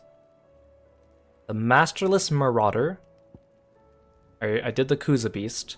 The Wailing Banshee. The Grim Reaper. Knight of the Splendid Heart.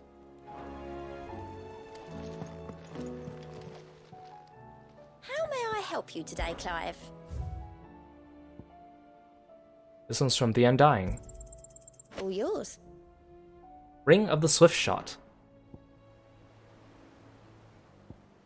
Wait, but there's still two more. Oh, the Genji Gloves and the Sail Forbidden Seas, Orchestrion, and the Fallen Enigma. Yeah, I guess I have to do more optional content for those. I'm not sure if I'll get them, but we'll see. I do have a somewhat of a roadmap of what I plan to do with this game and what I plan to not do.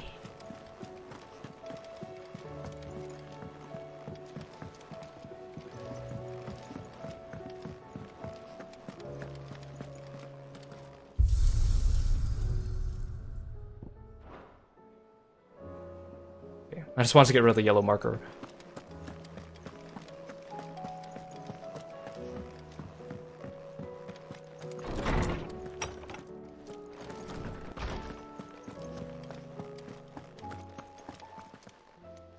I was wondering when next you'd visit.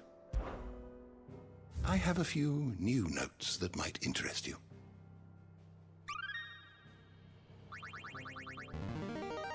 Ooh, yay, I got it. The find for you today.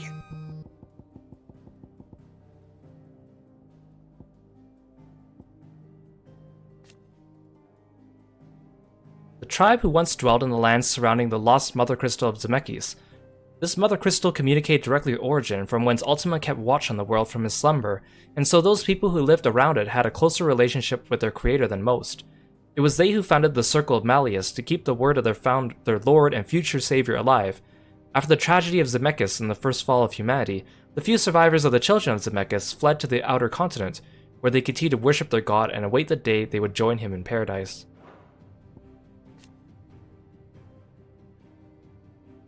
Among the teachings of the Circle of Malleus is the story that the Lord Almighty delivered unto his children, a prophecy of their future salvation before hiding himself away in the heavens, a myth that lived on in many of the folk religions that would later supplant it.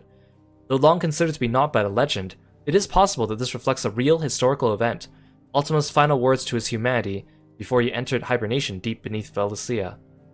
The few remaining sources disagree on Ultima's precise wording, but on 4 points they all align: that on some future day of reckoning the incarnation of the Lord would appear among mankind and remake the world, that the advent of this incarnation would be heralded by the emergence of several heavenly servants of great might, that the Lord's faithful should rally these servants together in order to bring the incarnation to being, and that for their loyalty they would be rewarded with the greatest gladness.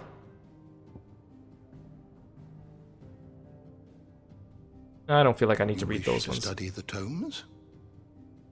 Actually, it said that it updated my entry on dominance. Let's see what they added. Those within whom sleeps the power of an icon, the dominants are but a stepping stone in the creation of Ultima's perfect vessel, Muthos.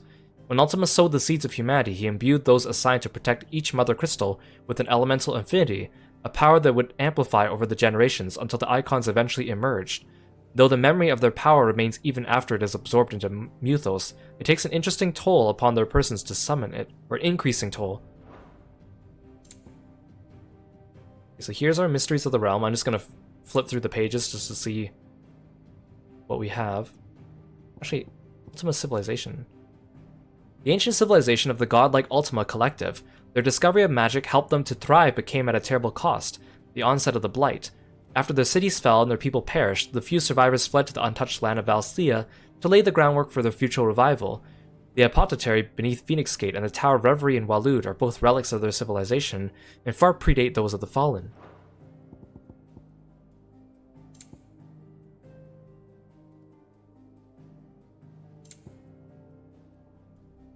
I like how there's an entry just for Bard.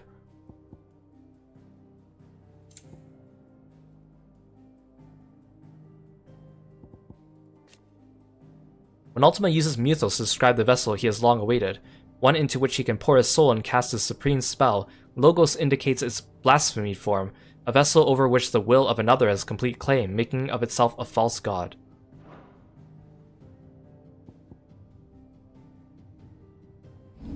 And then the bestiary is all filled up now. I think this game had a good balance of different enemy types. It had just enough different enemy types to keep it diverse, but also just few enough so that you actually got to practice against the same enemies multiple times. Like, I just think about like the new God of War games. Not so much Ragnarok, but the one, like the first God of War reboot, didn't have that many enemy types in it. I mean, yes, it let you really refine your battle tactics against each enemy type because you fought them so many times, but there was such few variety. I was worried this game might suffer the same thing, but I think they did a good job. Although a little bit more variety would not have hurt.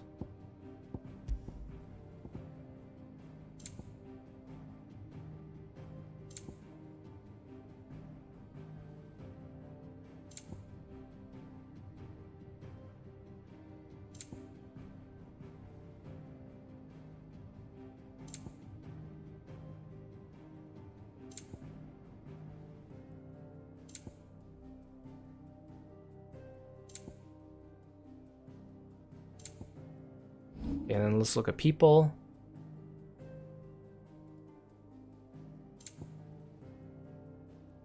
Trying to see if anyone's new. I thought we had like one empty space last time I checked.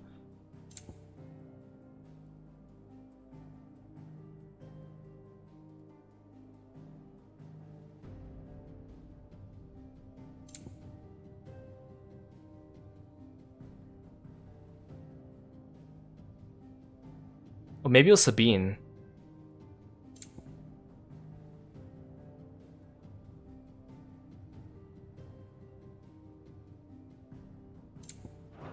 Did you learn everything you needed?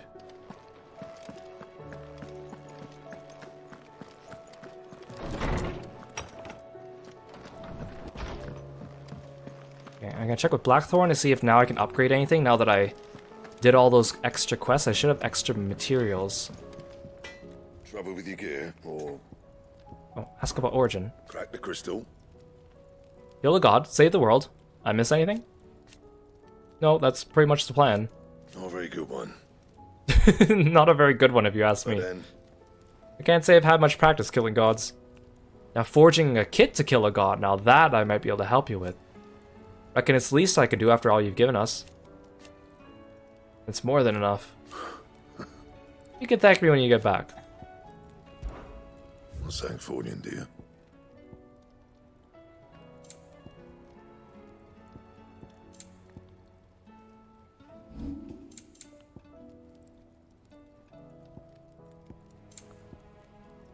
Ooh, I can upgrade this.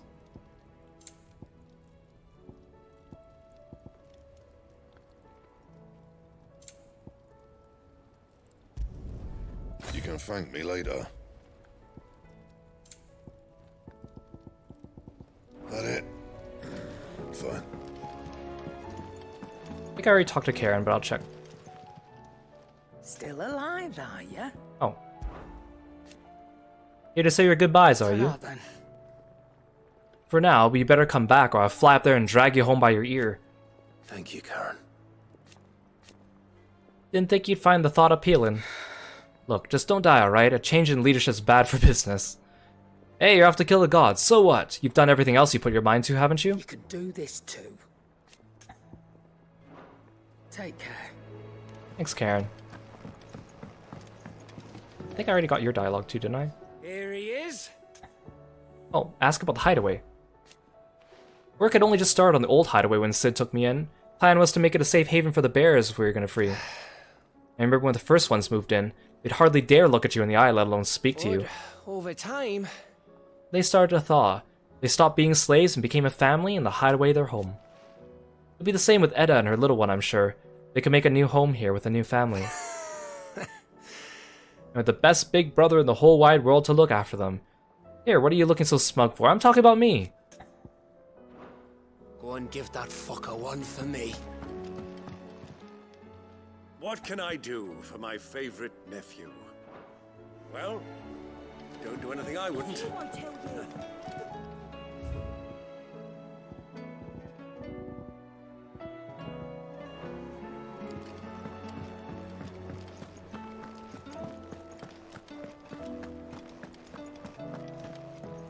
Okay, let's look at all our rewards. Hi, Oscar. Wait, does Jill say anything different now? Clive, do you have a moment? Of course. Always. I wanted to give you something. Is this? I stitched it from the cloth you gave Hortense. The piece she said you liked best. I told her I used to enjoy needlework, but I didn't think she'd remember. Alright, that quest was so long ago. You didn't have to. When I was very little, I recall my mother telling me that young ladies of the court would give knights ribbons from their hair before they went off to war. I still wear mine, so I made you this instead. Black is the color of eternity. It cannot be stained. It cannot be sullied. It is unchanging, unwavering, just like your resolve. And mine. Our resolve. May it never diminish. And may it ever bring you back to me. I will always, always be here. Thank you, Jill.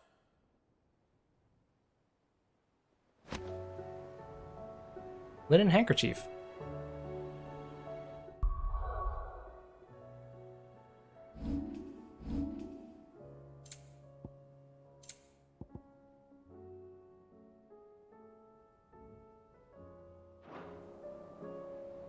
What's on your mind, Clive? Somewhere In the back of my mind, I always knew it would come down to this. It was only ever going to end this way, Jill. Either Ultima dies or we do. I know. I still don't think I'm ready for it, and the thought of what you have to do makes me want to cry. Then cry. Shout, scream, laugh, do whatever you feel. Our feelings make us who we are, make us better than Ultima. Thank you. Clive. But long ago I swore that the only stars would see me cry. And so for now? I'll save my tears until the clouds part and the heavens return. I still can't believe we remembered that day on Man's Hill. So long. Our lives have been defined by loss, but our memories, those no one can take. And if they truly are the only things we can hold on to, then I want more. So when this is over... Let's travel the world and make new ones, and I will hoard them as a dragon does her gold, for my memories with you are the most precious of all. I'm always with you, Clive. You say you're always with me, but you're not always with me, Jill. The writers deign it. Oh, I got so many letters after finishing all those side quests. Etta seems fond of the silver bow we gave her, so much she's been taking up to setting it atop her belly as she rests. To hear her tell it, the rascal kicks something fierce when she does too. Sounds like we've another fighter in our hands, and none too soon. I could hardly wait to teach our newest little cursebreaker everything I know, though I suppose we can all celebrate first. No need to get ahead of ourselves now. Gav. What, you didn't think I was just saying that stuff about hiding my engine, did you? Wouldn't you know I've already have a fine spot picked out and everything. If you're gonna go on this grand adventure, you need to be quick about your business with that ruddy god of yours. Take too long and somebody more clever might beat you to the prize. I suppose in that case I could bury you one of my lesser inventions. Goddess knows I'm countless. Mid. Ifrit, you have my sincerest gratitude for reuniting me with Master Hippocrates, that I might embark upon the most important journeys, my heart free of regret. Though in these past few moons I have come to realize the longer I spend in the company of you and your brother, the deeper I find myself in your debt. We must swiftly see to the menace that is Ultima, if not to save the world, to save me from an eternity of recompense. Beyond.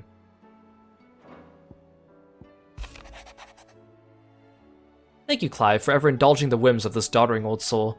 I am ashamed that for far too many years I allowed stubbornness and fear to keep me from something so simple as letting a friend know how proud I was of him. Your intervention has lifted a heavy pall from my heart. Perhaps upon your triumphant return from the skies, you might be inclined to set to page that quill I gifted you. There are many of us who would hear a first-hand account of your time with the Holy Prince, myself included. Hippocrates II.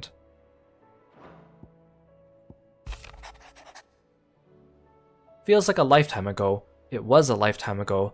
That afternoon on Man's Hill was our very first adventure, but somehow I knew even then that it would not be our last. I'll never forget that day, and the simple fact that you have not yet either fills my heart with joy so fierce I cannot describe it. Since the moment we first met, you have always been an important part of me, the half that makes me whole. When times are darkest, you are my light. When I'm lost, you are my guiding star. You are just what I need. You are all that I need. You are the greatest gift. Jill.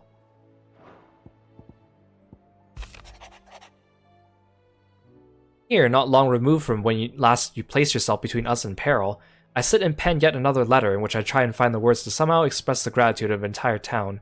Still, something feels different about our latest triumph. Where in the past we leaned ever so heavily upon your good graces, this time we found strength elsewhere, in ourselves. Our hardship has shown us that which should have been apparent all along. We are not as different as we want to believe. Does a peasant love his homeland any less than a noble? Does a bearer love his family any less than another man does his own? It is this love that has united us and given us true strength. Should every thrall, Akashic, bandit, and brigand in the realm come charging at our gates, we will not fret. We will not falter. We will fight. And we will win. Isabel.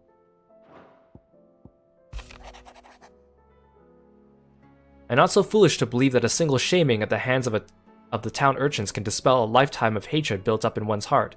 Just as a pot cannot be made clean by reminding it of its grime, it takes effort, persistence, and more often than not, a stiff brush and bucket of lye. But more than that, it takes time. Fortunately, your courage and leadership has granted us just that. We must now decide whether to embrace it or waste it. A wise man once said the night is always darkest before dawn. It is a good thing that I count one who burns so bright among my friends. Lubor. My Lord Marcus, I write to thank you for the kind consideration you have shown for those whose names are written within the pages of the Book of Martyrs. I know that it would move them deeply to know that the first shield of the Phoenix laments their passing.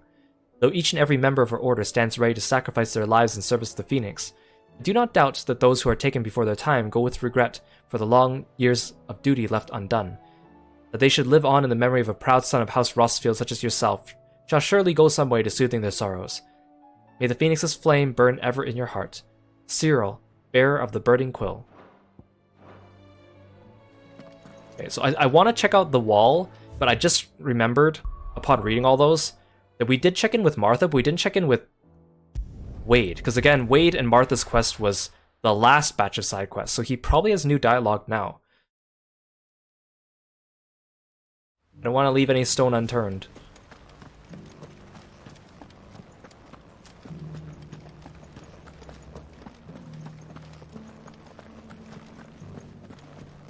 We had no idea what it meant to live free. Is there anything you need, my lord? Had you told me? Back in Roslith, that I'd one day be in charge of my very own village, I'd have thought it a jest, and a poor one at that. But here I am nonetheless. The trouble is, I've known naught but the axe since I was old enough to stand, and while it might have saved my neck on occasion, it's ill-suited for tilling fields and building troughs.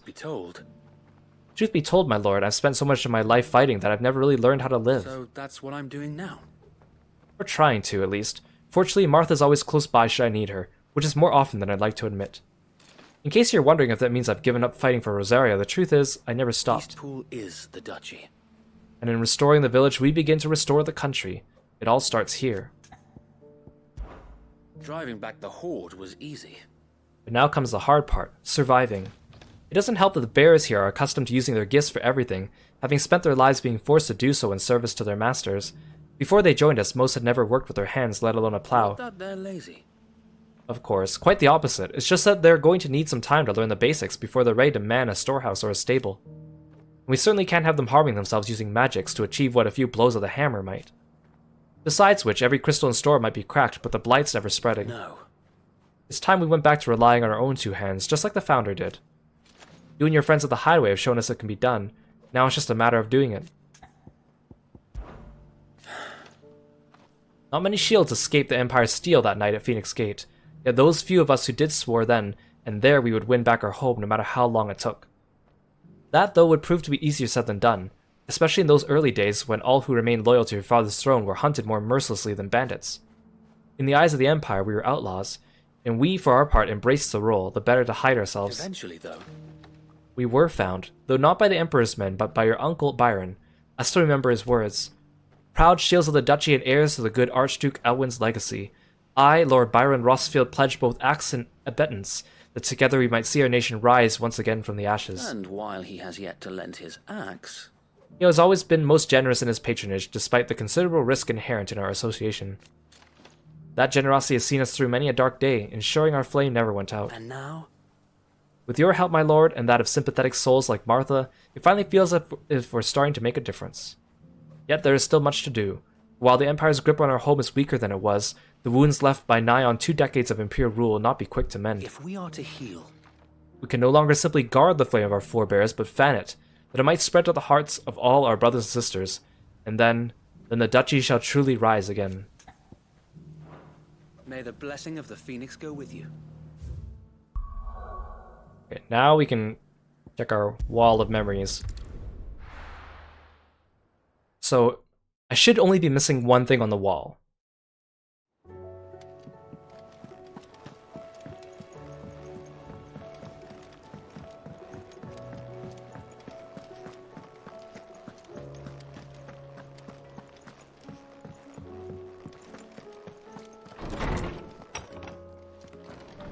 Oh, look at this full collection of stuff. A lot of reading. The emblem of the Vale, Northreach's far-famed House of Ill Repute.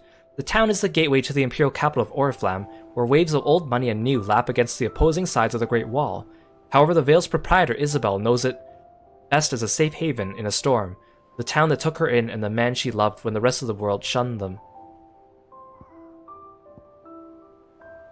The emblem of the Briar's Kiss, the finest forge in Dalamil, well, Blackthorn would have words to say about that, run by its puckish and precocious young forge master Lubor.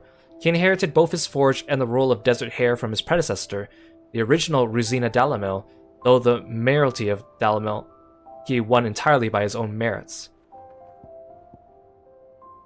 Playhearth signboard, the emblem of the Undying's headquarters in Tabor. The Undying are a secret society sworn to serve House Rossfield, and more particularly the dominance of the Phoenix that are born into the Rossfield line. Such is their acolytes' faith in the Phoenix, they would gladly surrender their lives if it should be for the benefit of their master. Rusted Battle Helm, Archduke Elwin's helm, worn in his victorious campaign to quell the Northern Uprising, and later laid to rest upon his memorial stone. Now it sleeps in Clive's chambers, a constant reminder of the bravery and selflessness of the man whose footsteps he and his brother mean to follow. Snow Daisy Garland, a fragrant diadem hand-woven by Jill from flowers picked on the shores of Olafist Bay, the garland rekindles memories of a more innocent time and speaks of a love that can never fade. Model Airship, Mid's dangerous dream of flight immortalized in miniature. Though the experiment ended in failure, Mid has allowed Clive to keep hold of the model so that once her renown is grown, he might sell the piece for an exorbitant amount of gil. The Trinity Accord, signed in Port Isolde by representatives from Rosaria, Dalmacia, and Sandbreck, this mutual accord sets the stage for a new age in Storm, if not officially, then at least in spirit. Stolas Quill, Lorisman Harpocrates' best-loved writing implement, whose ink has penned many a learned tome. It is said that the long quills of the Stolas become imbued with the wishes it hears over its long lifetime, the words just waiting to pour out onto the page. So should the day come that Clive puts down his sword and picks up the pen, he shall not find his one and only insurmountable enemy in writer's block. Scholar's Bonnet, Vivian Ninetail's academic cap, awarded to her upon her graduation from the University of Canver. Now Vivian shares her learning with Clive, the gift of the bonnet serving as a pledge that so long as they remain together, her knowledge shall be as much his as it is her own. Winter Mead, a gift from Gav, this potent potable is made from honey collected in the Northern Territories, short summers, and fermented slowly over the next 6 moons. Despite an obvious inability to hold his drink, Gav has insisted he be allowed to share this bottle when the time comes to crack the seal.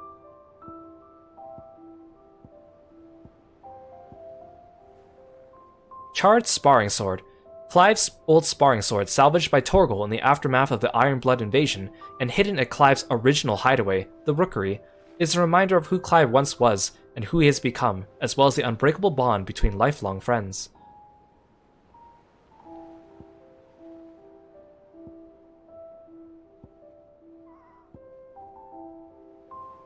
So there's one missing here at the end, and that one you get, oh, you guys can't see it because it's behind my VTuber model. So there's one missing, and that one you get from doing all the Chronolith trials. So I'll probably spend a stream doing the Chronolith trials just so I can get that one collectible.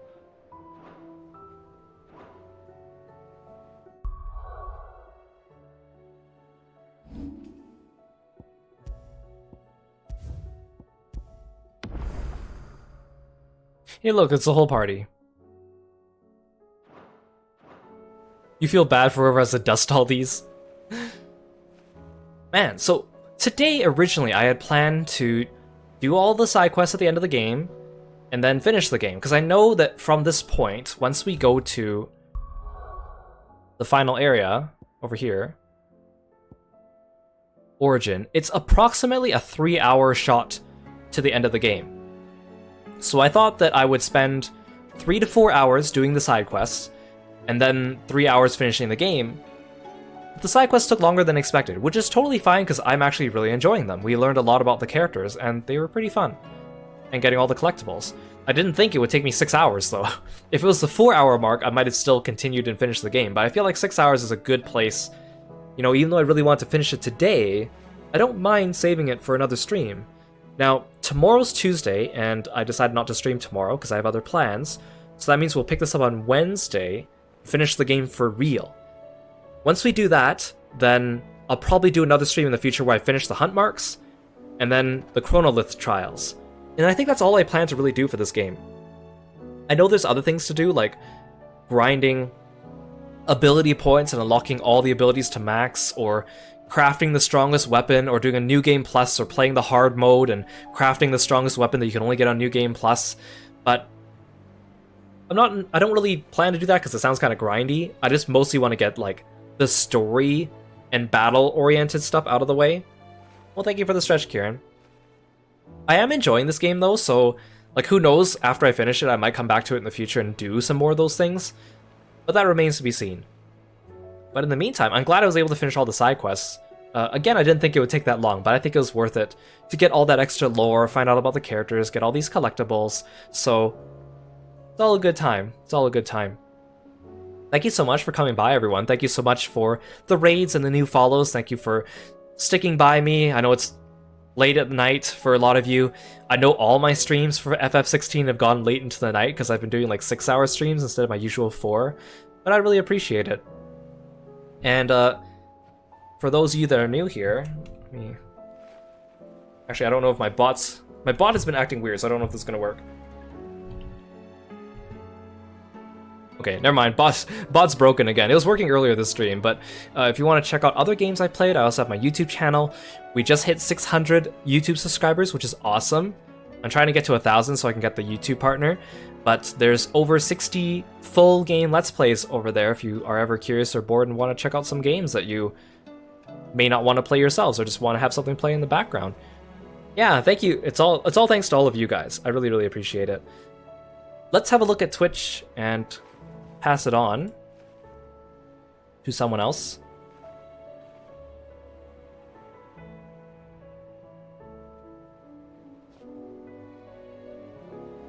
Okay, so it looks like JP is playing League of Legends. And who else is streaming? Oh, Shin's playing Genshin. Who have I not rated in a while?